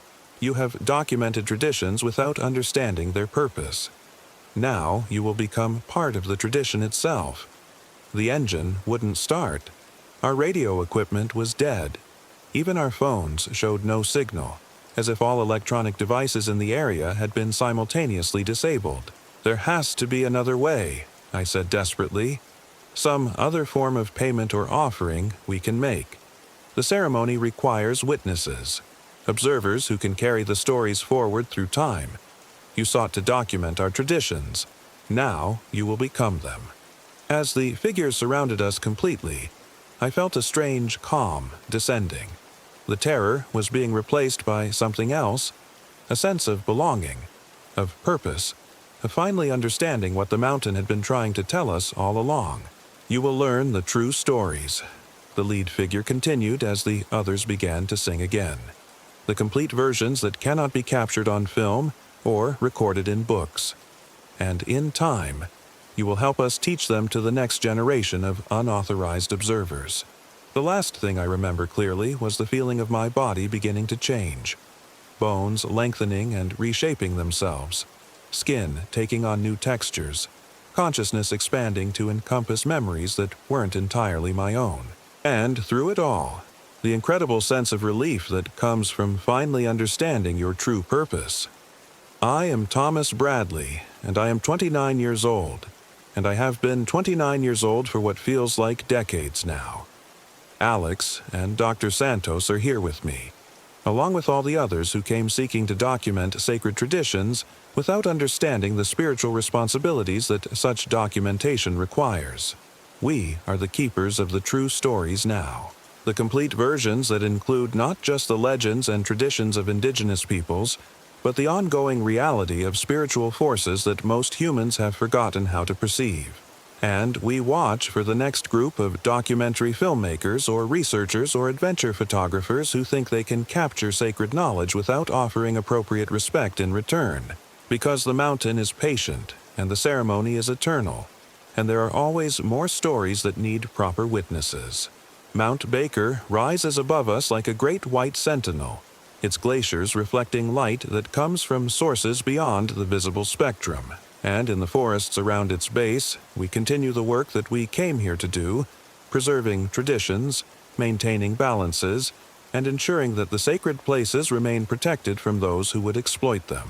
The Airstream still sits in Heather Meadows, its solar panels gathering energy that powers equipment no human technology could have created. Inside, video cameras record footage that captures dimensions of reality most people cannot see, while audio equipment preserves songs that predate human language. Sometimes other visitors find our campsite, hikers or climbers who've wandered off the marked trails, drawn by stories of disappearances and mysterious phenomena. They see our vintage trailer and think they found abandoned equipment, evidence of some long-ago camping trip that went wrong. But when they approach more closely, when they peer through the windows or try to enter the airstream, they begin to understand that this isn't an abandoned campsite at all. It's a recruitment station, a place where the boundary between observer and observed becomes meaningless, where the act of documentation transforms the documenter. And if they're the kind of people who would film sacred ceremonies without permission, who would exploit indigenous traditions for personal gain, who would take without giving back, well, then they're exactly the kind of witnesses our eternal ceremony requires. The mountain has room for everyone who thinks they can capture its secrets without offering proper respect in return. And the stories we preserve are far more complete than anything that could ever be contained in a documentary film. We are the true voices from the mountain now. And we're always looking for new people to join our preservation efforts. The indigenous elders were right about the spiritual consequences of disrespecting sacred places. But they never warned that becoming part of the mountain's eternal story could feel so much like coming home. They warned us. Locals always do. But we laughed. My name's Marcus Rivera, and I was 35 when we arrived at the North Cascades. And it was the worst mistake of our lives. The airstream gleamed like a silver bullet in the morning sun as we pulled into the New Halem Creek campground, our home base for what was supposed to be the adventure of a lifetime. My business partner, Jake Chen, sat in the passenger seat of my Ford F-250, scrolling through our itinerary with the methodical precision that had made our adventure tourism company, Summit Seekers, one of Seattle's fastest-growing startups. Day 1. Establish base camp. Test all equipment, he read aloud. Day 2. North Cascades Highway Reconnaissance. Day 3. Cascade Pass Trail Documentation. Day 4. Diablo Lake Aerial Footage. Day 5.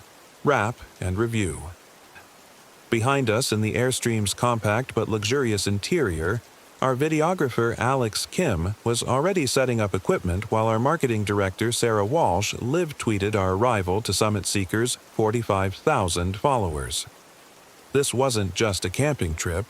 It was a content creation expedition designed to launch our new Extreme Pacific Northwest adventure packages. Remember, I called back to them as I maneuvered the trailer into our reserved site, everything we do this week becomes marketing material. We're not just camping. We're proving to potential clients that our company can deliver authentic wilderness experiences they can't get anywhere else. The North Cascades had been Jake's idea. It's the most underrated national park in the system, he'd argued during our planning meetings. Incredible scenery, serious adventure opportunities, but way less crowded than Rainier or Olympic. Perfect for the kind of exclusive experiences our clients want. He was right, of course. Jake usually was. It's why Summit Seekers had grown from a weekend hiking club to a six-figure business in just 3 years. But as I looked around at the towering peaks surrounding us, I felt a familiar flutter of anxiety. The North Cascades weren't just underrated. They were genuinely dangerous. This was some of the most rugged, unforgiving terrain in the lower 48, with weather that could turn deadly in minutes and wilderness so vast that people regularly disappeared without a trace. "Holy shit, Marcus," Alex breathed, emerging from the airstream with his camera already rolling. "This place is insane. Look at those peaks." He was right. The jagged summits surrounding us looked like something from another planet. Razor-sharp granite spires draped with glaciers, their faces carved by millions of years of ice and weather into something that seemed almost hostile to human presence. Even in late September, snow clung to the high ridges, and I could see avalanche chutes scarring the mountainsides like claw marks. "Perfect backdrop for the brand," Sarah said, already composing Instagram posts on her phone. Rugged, authentic, slightly intimidating, but totally conquerable with the right guide service. This is exactly the image we want. As the team set up camp and began documenting our arrival, I walked over to the campground's information board to check conditions and closures. What I found there made my stomach drop. Posted alongside the usual bear safety warnings and leave no trace reminders was a notice I'd never seen before. Missing persons alert. The following individuals were last seen in the North Cascades area. If you have any information, please contact park rangers immediately. Below were photos and descriptions of 6 different people, all experienced hikers and climbers who'd vanished in the past 18 months. The most recent was a solo backpacker named David Kowalski, who'd disappeared just 2 weeks ago while attempting to summit Forbidden Peak. Cheerful reading. Jake had approached silently, his habit when he was processing information. 6 missing persons in the last year and a half, I said, studying the board. That seems like a lot for a park this size. Jake shrugged. It's dangerous country. People underestimate the conditions, go off trail, get caught in weather. Happens everywhere. Yeah, but 6 people, all experienced, and all solo hikers or small groups? Marcus. Jake's voice carried the patient tone he used when he thought I was overthinking things. We're here to scout locations for paying clients, not investigate missing persons cases. Let's focus on what we can control. He was right, as usual, but something about those photos bothered me. The way they all showed confident, capable-looking people who clearly knew what they were doing. These weren't inexperienced tourists getting in over their heads. These were the kind of people who became missing persons for reasons other than simple bad luck. That first night, we celebrated our arrival with a campfire and planning session. Alex had already captured hours of footage showcasing the campground's amenities and the dramatic mountain backdrop, while Sarah had generated hundreds of social media interactions with her real-time posts about our extreme adventure scouting mission. Tomorrow, we drive the North Cascades Highway, I announced, consulting our detailed itinerary. Document the scenic viewpoints, identify potential photo ops for client groups, maybe do some short hikes to test the trail conditions. What about the weather? Alex asked, checking his phone. Forecast shows possible storms moving in from the Pacific. That's why we're here in September instead of peak summer, Jake said. Our target demographic wants authentic experiences, including dealing with real mountain weather. A little rain and wind will make for better content than perfect blue skies. As we talked and planned, I noticed that the campground around us was oddly quiet for a weekend in late September. We were the only campers in our immediate area, and I'd seen maybe a dozen other occupied sites total. For a place that was supposed to be one of the crown jewels of the national park system, it felt almost abandoned. Where is everyone? Sarah asked, echoing my thoughts. I was expecting this place to be packed with leaf peepers and fair weather hikers. Better for us, Jake said. Means we won't have crowds in our shots. But I was thinking about those missing persons notices again. 6 people in 18 months. All experienced outdoors people. All vanished without a trace in these same mountains we were now planning to explore for content creation. I didn't sleep well that first night. The airstream was comfortable enough, but something about the quality of the silence outside kept me awake. It wasn't the normal sounds of a busy campground. Distant conversations, car doors closing, the rustle of people moving around their sites. It was deeper than that, more complete. Like the mountains themselves were holding their breath. Around 3 a.m., I gave up on sleep and stepped outside to clear my head. The night was crystal clear, with more stars visible than I'd ever seen, even on previous camping trips. The Milky Way stretched overhead like a river of light, and the jagged peaks around us were silhouetted against the starfield like broken teeth. That's when I saw the lights. They were moving slowly across the face of the mountain directly east of our campground. Not the steady glow of headlamps or the flickering dance of campfires, but something else entirely. Pale, blue-white points of light that seemed to float rather than walk, drifting along what looked like an impossible route up the sheer granite face. I watched for maybe 10 minutes, trying to make sense of what I was seeing. The lights moved with purpose, following what might have been a trail invisible from my vantage point. But the more I studied their movement, the more convinced I became that no human climber could be taking that route, especially not at night. See something interesting? I spun around to find Jake standing behind me fully dressed despite the early hour. Couldn't sleep either, I asked. Kept hearing things, he he said, scanning the dark campground around us. Voices, I think. Too distant to make out words, but definitely human. I felt a chill that had nothing to do with the mountain air. I've been watching lights on that peak over there. Moving lights. Jake followed my gaze, but the mountainside was dark now. Whatever I'd been watching had either stopped or moved beyond our line of sight. Probably other climbers, he said, but his voice lacked conviction. Technical routes sometimes require alpine starts. At 3 a.m., on a route that looked basically vertical? Jake was quiet for a moment, staring up at the peaks around us. This place is starting to creep me out, he admitted finally, and I don't creep out easy. We stood in comfortable silence for a few more minutes, both of us scanning the darkness for signs of movement or light. But the mountains had returned to their previous stillness, giving no hint of the strange activity I'd witnessed. The next morning dawned gray and threatening, with low clouds streaming between the peaks like smoke. Alex emerged from the airstream looking haggard, complaining about weird dreams and restless sleep.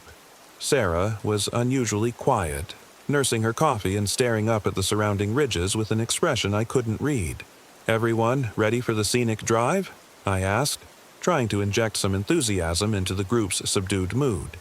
"Can't wait to get out of this campground," Alex muttered. "Something about this place feels off." We broke camp quickly and headed out on the North Cascades Highway, one of the most spectacular mountain roads in the country. The route wound through old-growth forest and past pristine lakes, with viewpoints that showcased some of the most dramatic mountain scenery in North America. For the first hour, everything went according to plan. Alex captured incredible footage of the winding road and towering peaks, while Sarah documented our progress for social media. The scenery was everything Jake had promised. Rugged, pristine, and absolutely perfect for our target market of affluent adventure seekers. But as we climbed higher into the mountains, things started to feel wrong. It began with the other cars, or rather, the lack of them. The North Cascades Highway was supposed to be busy with fall tourists, but in 2 hours of driving we encountered maybe half a dozen other vehicles. Even more disturbing, several of those vehicles were abandoned. Cars parked at scenic overlooks with no sign of their occupants, some with doors left open and personal belongings scattered on the ground. "Pull over here," Sarah said suddenly as we approached another empty car at a scenic viewpoint. "I want to check something." The abandoned vehicle was a Toyota 4Runner with Colorado plates, parked at an angle that suggested the driver had stopped in a hurry. The driver's door was ajar, and I could see a backpack and water bottles on the front seat. But there was no sign of whoever had been driving. "This is the third abandoned car we've passed," Jake observed, walking around the vehicle with growing unease. "That's not normal." Alex was filming the scene, his camera capturing the eerie emptiness of what should have been a busy tourist destination. "You think people are just hiking? Left their cars and went exploring? Without locking up? Without taking their gear?" Sarah shook her head. "Look at this." She was pointing to the backpack in the front seat. Through the open door, I could see that it was fully packed for a day hike. Water, snacks, first aid kit, map, the kind of setup an experienced hiker would never leave behind, especially not with the car unlocked. "We should report this to the Park Service," I said, but even as I said it, I felt a growing certainty that something much stranger than simple car break-ins was happening in these mountains. We continued up the highway, but the sense of wrongness only intensified. More abandoned vehicles, viewpoints that should have been crowded with tourists standing completely empty, and always, the feeling that we were being watched from the dense forest that pressed in on both sides of the road. "Marcus," Jake said quietly as we approached the highest pass on the route, "I think we should turn around." I looked at him in surprise. Jake was the eternal optimist, the one who always pushed for more adventure, more risk, more spectacular content. If he was suggesting retreat, something was seriously wrong. Why? "We're getting incredible footage." "That's just it," Alex said from the back seat. "Look at what we're filming. Empty roads, abandoned cars, gorgeous scenery with zero human presence. This isn't adventure content. This is horror movie setup." He was right. Watching the footage later, you could feel the wrongness in every shot. The too perfect mountain scenery, the unnatural silence, the absence of any other humans in what should have been a busy recreational area. But we were already at Washington Pass, the highest point on the highway and one of the most photographed vistas in the state. The view from the parking area was absolutely spectacular. Jagged peaks stretching to the horizon in every direction, with early winter spires dominating the foreground like stone monuments to some ancient civilization. "We have to get this shot," Sarah said, setting up her camera gear. "Our clients will expect to see Washington Pass. It's literally the most famous view in the North Cascades." As she worked, I noticed something that made my skin crawl. The parking area could accommodate maybe 50 cars, but it was completely empty except for our truck and trailer. Not just mostly empty, completely deserted, as if every other human being in the mountains had simply vanished. "Guys," Alex said, his voice tight with growing alarm, "you need to see this." He was standing by the trail information board, pointing to something that made my blood run cold. Posted prominently was another missing persons notice, but this one was different. Instead of the 6 individual photos we'd seen at the campground, this board showed dozens of faces. Men and women of all ages, all races, all apparent experience levels, all missing, all last seen somewhere in the North Cascades. "Jesus Christ," Jake breathed, scanning the wall of missing persons. "There have to be 40 people here." 53, Sarah said quietly, having counted them. 53 people who've disappeared in these mountains in the last 2 years. I felt like I was looking at the population of a small town that had simply ceased to exist. And every single photo showed someone who looked capable, prepared, experienced. These weren't tourists who'd wandered off marked trails or gotten caught unprepared in bad weather. These were serious outdoors people who'd vanished without explanation. "That's not possible," Alex said, but his voice lacked conviction. 53 people don't just disappear.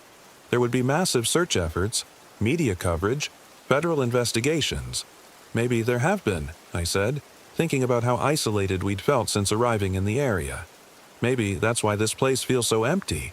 Maybe people are staying away." As we studied the missing persons board, I became aware of a sound that raised every hair on my arms. Singing. Faint but unmistakable, drifting down from the peaks above us like wind through the trees. Multiple voices harmonizing in what sounded like an ancient language, beautiful and terrifying at the same time. "Do you hear that?" Sarah whispered. We all heard it. The singing seemed to come from everywhere and nowhere, echoing off the granite walls around us in ways that made it impossible to pinpoint the source. And underneath the melody, I could swear I heard something else. Footsteps, dozens of them, moving in perfect synchronization somewhere high above us. "We're leaving," I said. "Right now." This time, nobody argued. We packed our gear in record time and headed back down the mountain. But the singing followed us for miles, always just at the edge of hearing, always seeming to come from just around the next curve or just over the next ridge. By the time we reached our campground, all 4 of us were rattled in ways that went beyond simple unease. Whatever was happening in these mountains, it was bigger and stranger than any of us were prepared to deal with. "We should pack up and head back to Seattle," Jake said as we sat around our picnic table trying to process what we'd experienced. "This isn't worth the risk." "But the content," Sarah protested weakly.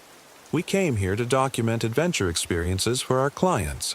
"What clients?" Alex demanded. "You want to bring paying customers to a place where 53 people have disappeared? Where we found abandoned cars and heard ghost choirs singing from empty mountains?" He was right, of course. Whatever was happening in the North Cascades, it wasn't something we could package and sell as an adventure experience. But I was thinking about something else. All those missing persons photos. All those capable people who'd simply vanished without a trace. "What if they didn't disappear?" I said quietly. "What if they're still here?" The others stared at me. "What do you mean?" Jake asked. "That singing. Those lights I saw last night moving on the mountain face. What if all those missing people didn't leave the area? What if they became something else?" It sounded insane even as I said it, but it was the only explanation that made sense. 53 experienced outdoors people don't just vanish into thin air, but 53 people could be transformed, converted, turned into something that no longer counted as human in any meaningful sense. "You're talking about some kind of possession," Sarah said. "Like they're all still here but changed. Or recruited," Alex added grimly. "Like whatever's in these mountains is collecting people." That night, none of us slept well. We took turns keeping watch, but there wasn't much to see.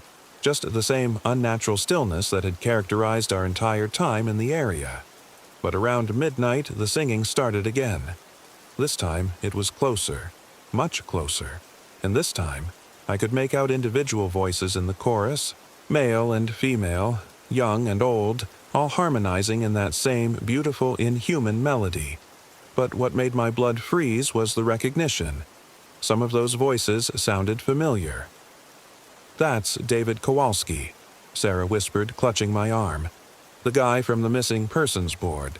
I remember his voice from a YouTube video he posted before he disappeared." She was right. The voice was unmistakably the same one we'd heard in Kowalski's gear review videos, but changed somehow, refined into something that was no longer quite human. As we listened, more voices joined the chorus, and gradually, impossibly, I began to recognize others from the missing persons photos. The family of 4 who'd vanished while day hiking, the solo female climber who'd disappeared on Forbidden Peak, the group of college students who'd gone missing during spring break. They were all there, all singing together in perfect harmony, their voices drifting down from the peaks around us like a supernatural recruitment song. "They want us to join them," Jake said with horrible certainty. "That's what this is. They're not gone. They're converted. And now they're trying to convert us." As if responding to his words, the singing grew louder, more insistent. And underneath the voices, I could hear something else. Footsteps, lots of them, moving down from the high country toward our campground. "Pack everything," I ordered. "We're leaving right now." "It's the middle of the night," Alex protested. "We can't drive the mountain roads in the dark." "We can't stay here either. Whatever's coming, I don't want to meet it." We broke camp in record time, throwing gear into the airstream with no regard for organization. The singing was getting closer, and I could see lights beginning to appear on the mountainsides around us. Not the electric glow of flashlights, but the same pale blue-white lights I'd seen the first night. As we hitched up the trailer and prepared to leave, Sarah grabbed my arm. "Marcus, look." She was pointing toward the campground entrance where a line of figures was emerging from the forest. At first glance, they looked human, the right size and shape, moving upright on 2 legs. But as they drew closer, I could see that something was wrong with their proportions. Too tall, too thin, moving with a gliding gait that seemed to cover ground without their feet actually touching the earth. And their faces were smooth and featureless like mannequins that had never been finished. "Drive," Jake whispered. "Drive now." I gunned the engine and we shot out of the campground, trailer swaying dangerously behind us as I took the curves too fast. In the side mirrors, I could see the figures spreading out across the campground we'd just abandoned, moving with purpose but not urgency, like they knew we couldn't really escape. The drive down the mountain was the longest 2 hours of my life. The singing followed us the entire way, always just loud enough to hear but never quite loud enough to block out. And in the darkness beyond our headlights, I could see more of those pale lights moving through the forest, pacing us as we descended toward civilization. It wasn't until we hit Interstate 5 and could see the glow of Seattle on the horizon that the singing finally faded. But even then, I couldn't shake the feeling that something had followed us down from the mountains. Not the entities themselves, but their influence, their hunger, their patient determination to add us to their collection. We never went back to the North Cascades. Summit seekers pivoted to less remote destinations, focusing on day trips and accessible adventures that kept us close to civilization. We never spoke publicly about what we'd experienced, partly because we knew no one would believe us, but mostly because we were afraid that talking about it would somehow call attention to ourselves. But sometimes, late at night when the city is quiet, I can still hear that singing, faint but unmistakable, drifting through the urban noise like a half-remembered dream.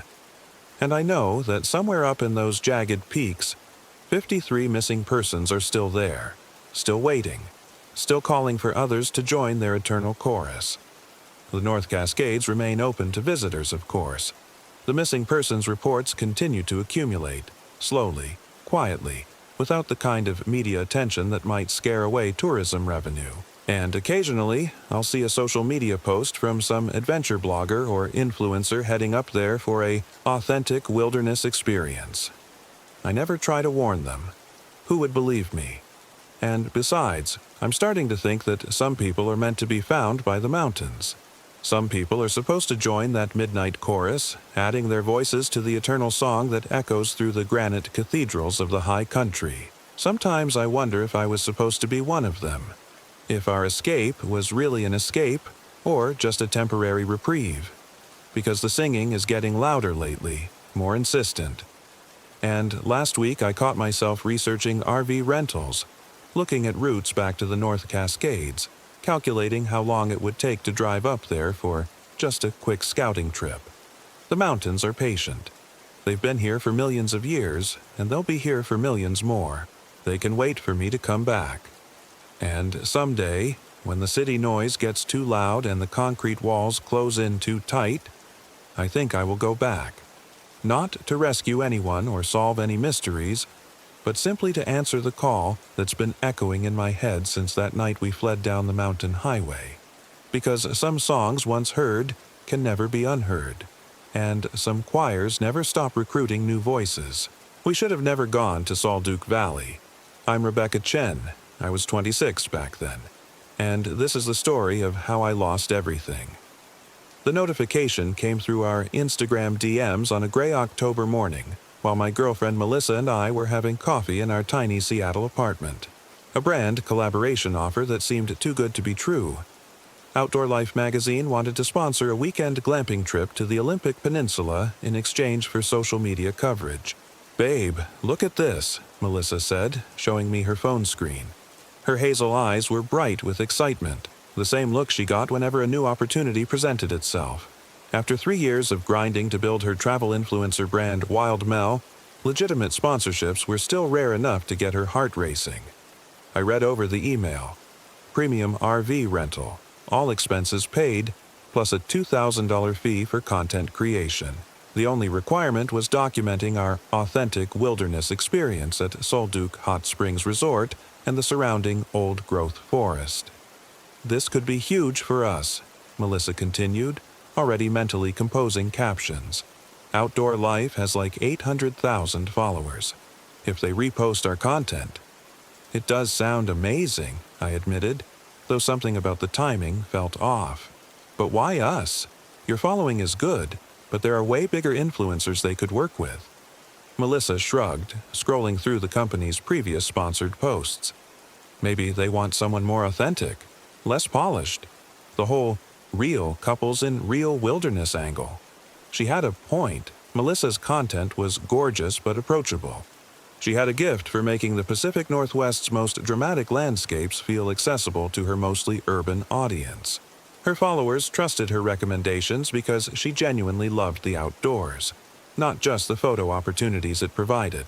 "Plus," she added with a grin, "when's the last time we had a weekend away that didn't involve my student loans or your work stress?"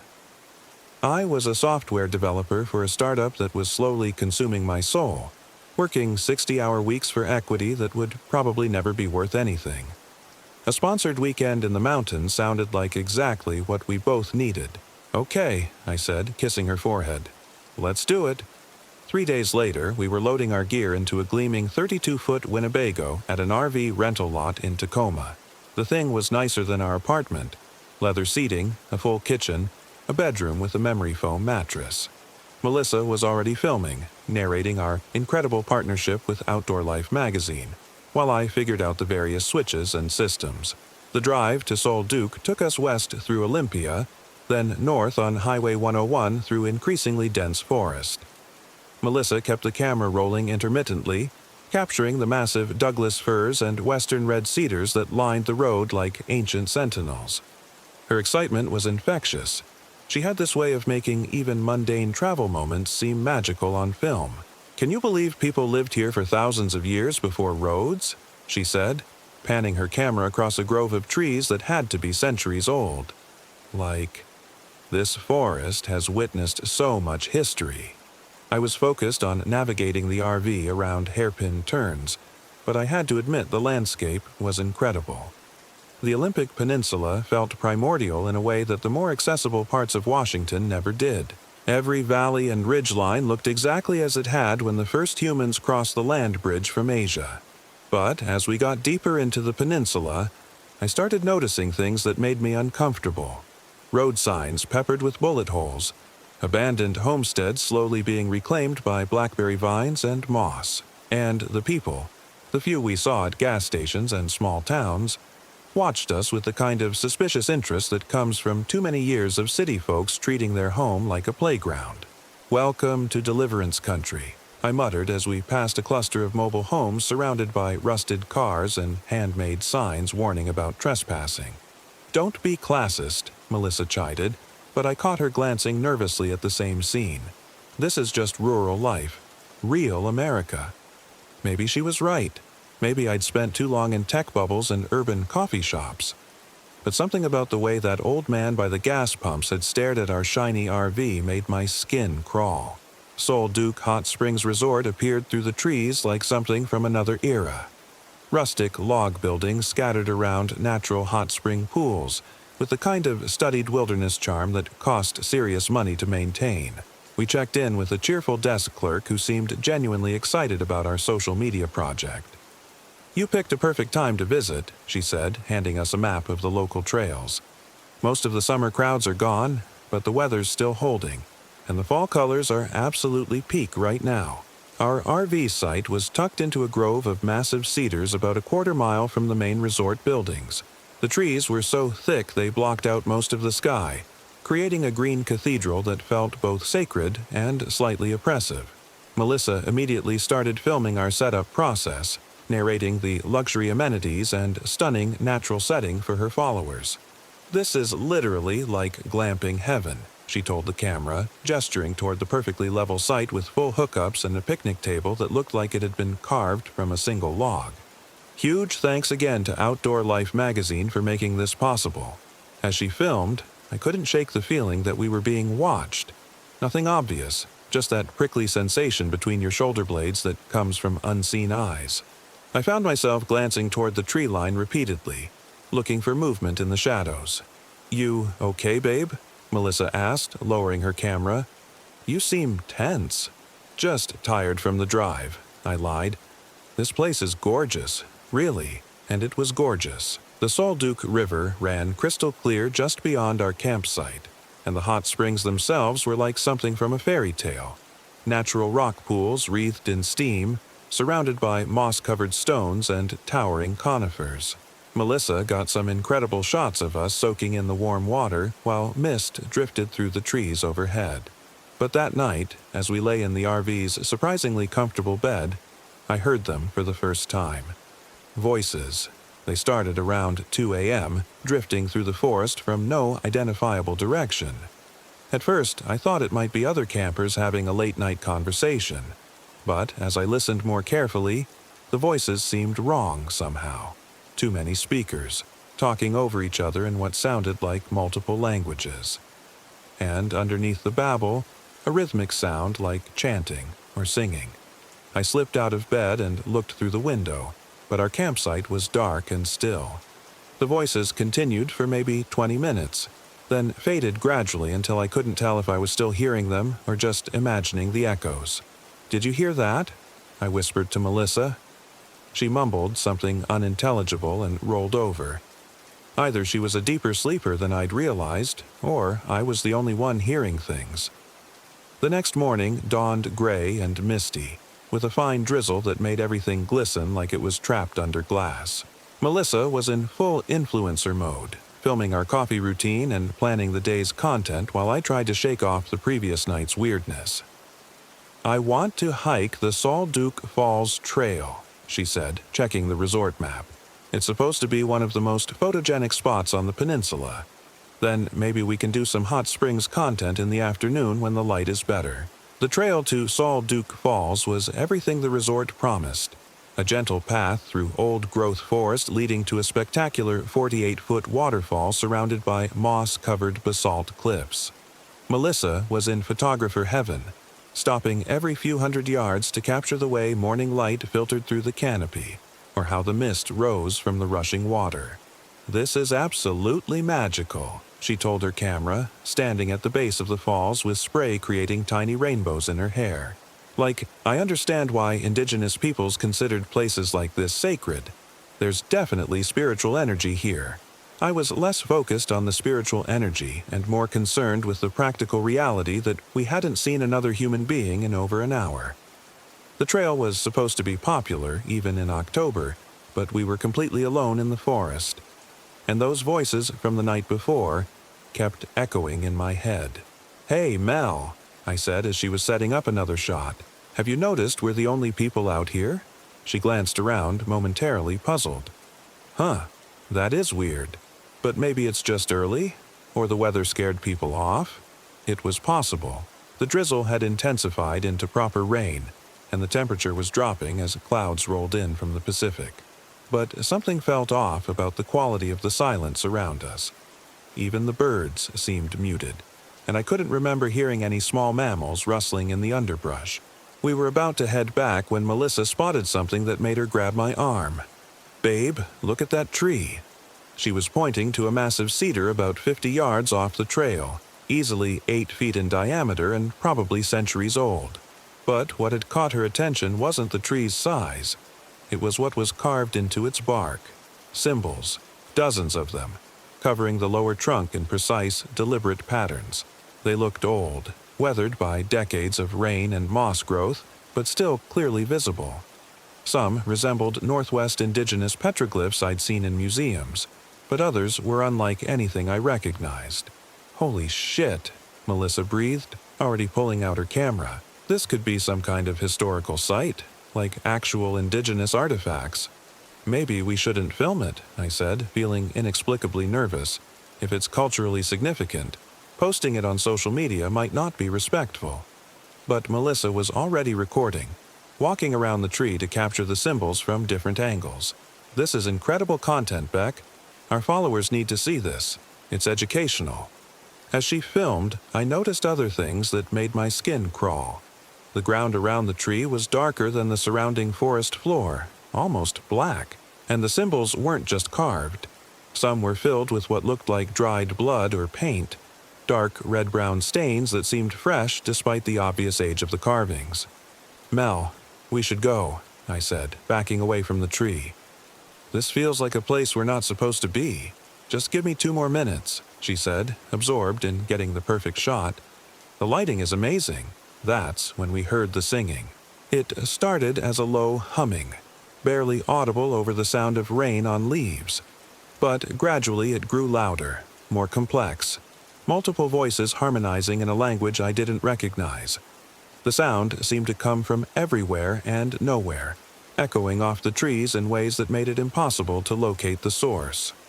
Melissa lowered her camera, finally looking alarmed. "What the hell is that? We're leaving, right now." This time she didn't argue. We hurried back toward the main trail, but the singing followed us, not getting closer or farther away, just maintaining that same omnipresent quality that made my teeth ache. And underneath the melody, I could swear I heard footsteps matching our pace, staying just out of sight in the trees. By the time we reached the resort, the singing had faded, but I was shaking with adrenaline. Melissa was quiet, uncharacteristically subdued as we walked back to our RV. "That was probably just other hikers," she said finally, but she didn't sound convinced. "Maybe some kind of group meditation thing. People do weird spiritual stuff in places like this." I wanted to believe her, but I kept thinking about those symbols on the tree. The dark stains. The way the forest had felt empty of normal life. That afternoon, while Melissa edited photos and uploaded content to her social accounts, I walked over to the resort lodge to ask about the carved tree. The same cheerful desk clerk was on duty, but her expression changed when I described what we'd found. "Carved symbols?" she repeated, suddenly less friendly. "Where exactly did you see this?" I described the location as best I could. She listened with growing concern, then excused herself to make a phone call. When she returned, she looked troubled. "Sir, I need to ask you and your girlfriend not to return to that area," she said quietly, "for your own safety." "Why? What's out there?" She glanced around the lobby, making sure no other guests were listening. "There are some cultural sites in these forests that aren't on the official maps, places that are still considered sacred by local tribes, and some that are—" She paused, seeming to choose her words carefully. "Some that have different kinds of significance." "What kind of significance?"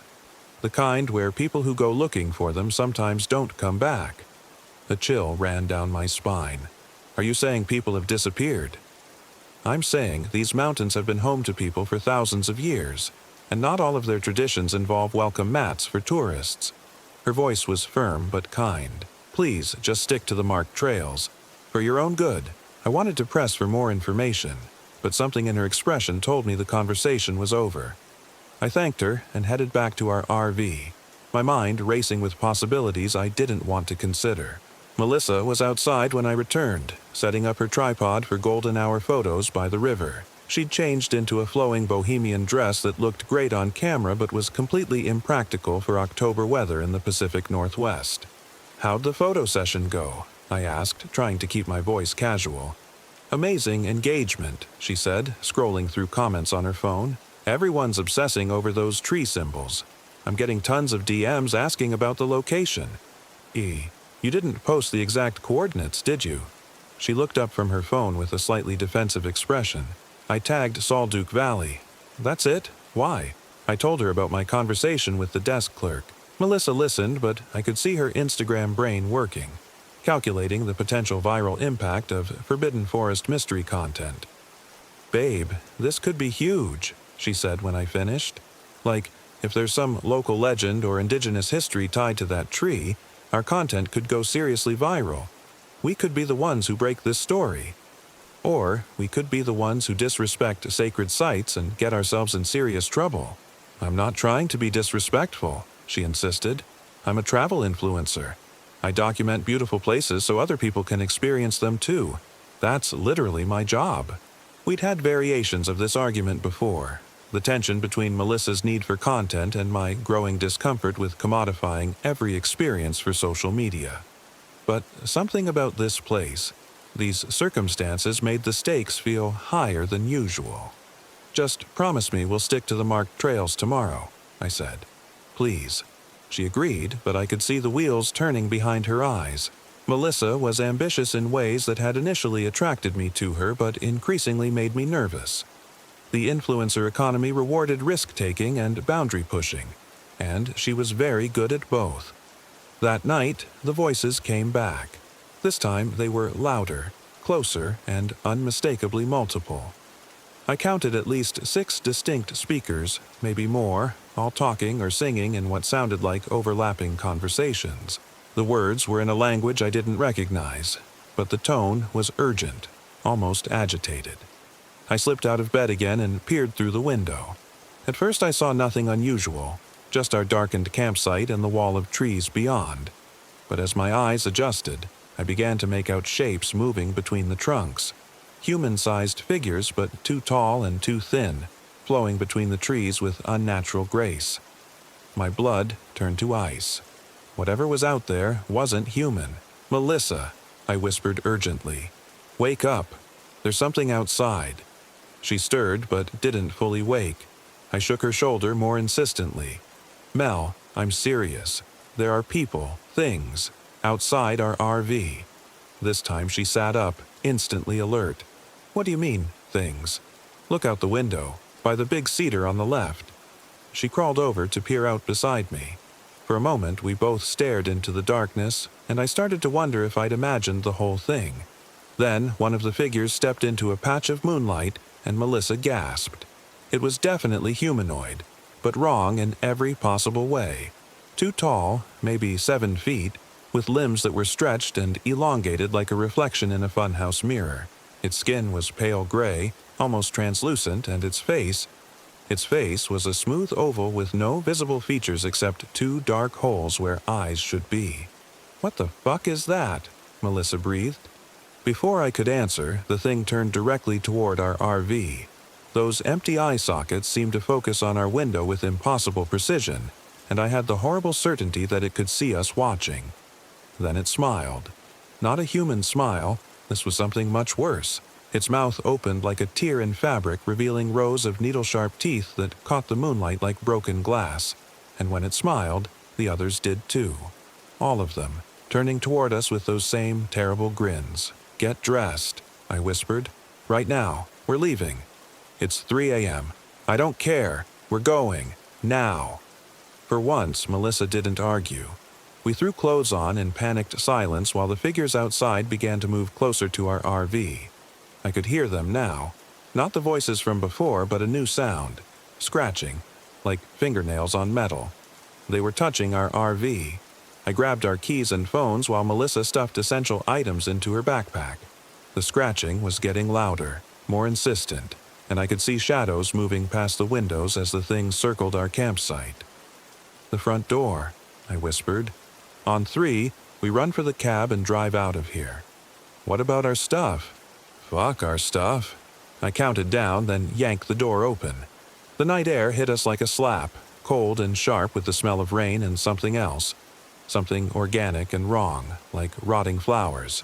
The figures were everywhere, dozens of them, standing between the trees, watching us with those empty eye sockets and terrible smiles.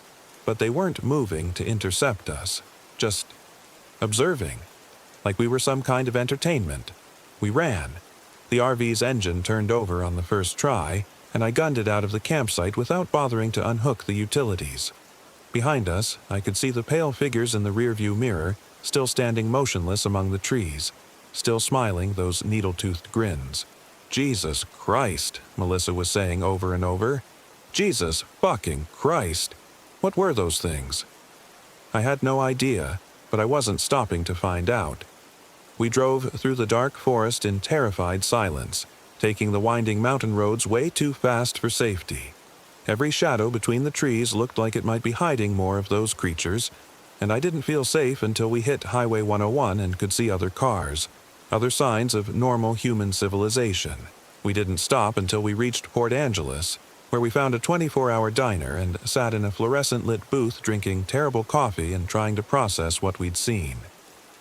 "We have to go back," Melissa said after her third cup. "All our gear is still there, our clothes, my equipment, everything. Are you insane? After what we just saw?" "Babe, that was probably just some kind of local prank. Like rural people fucking with city tourists. It happens all the time." I stared at her in disbelief. "Those weren't people, Mel. People don't look like that. People don't move like that." "Then what were they? Aliens? Monsters? Come on, Beck. There has to be a rational explanation." But even as she said it, I could see the doubt in her eyes. She'd seen the same impossible figures I had, those smooth faces and needle teeth. She was just too invested in her rational, social media-friendly worldview to accept what her eyes had shown her. "I'm not going back," I said firmly. "We'll call the resort in the morning.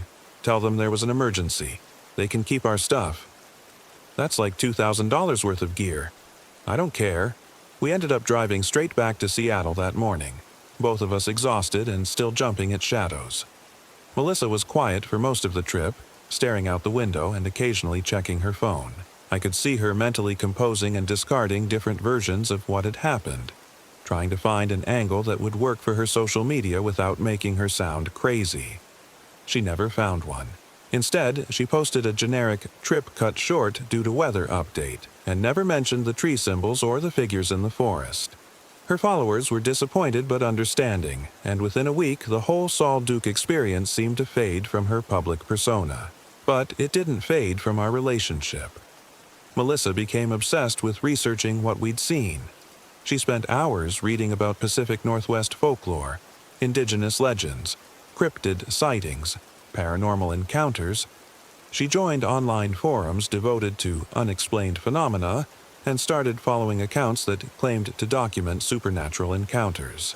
"Look at this," she'd say, showing me her phone screen filled with blurry photos and wild conspiracy theories. "Other people have seen them too. The pale ones, they call them. There are reports going back decades. I didn't want to look.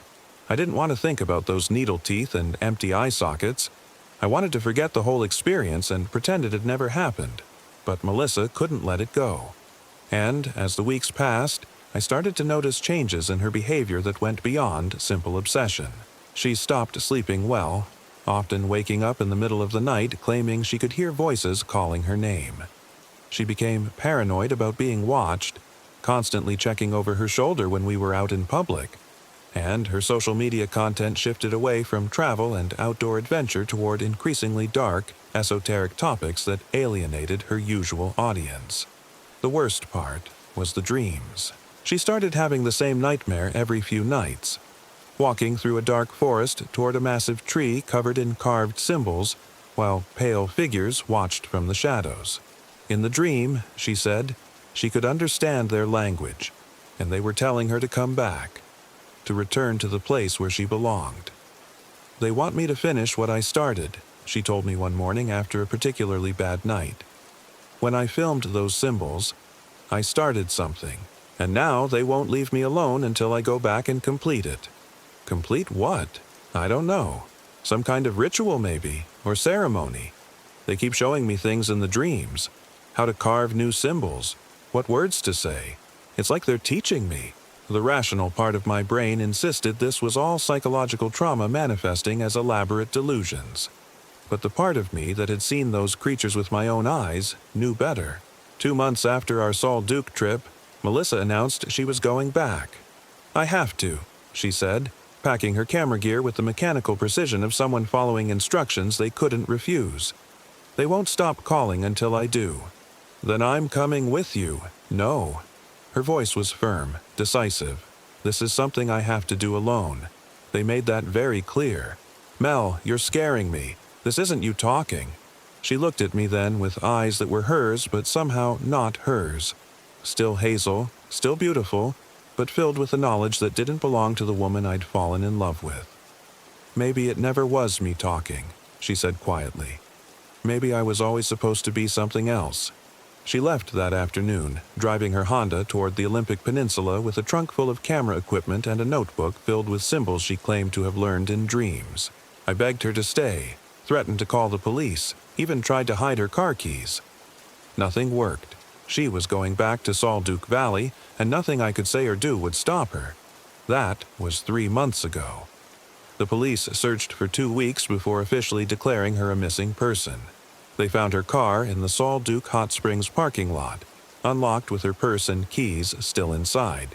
But there was no trace of Melissa herself, and no evidence of what had happened to her. The search and rescue teams combed the forest for miles in every direction. They brought in dogs, helicopters, thermal imaging equipment.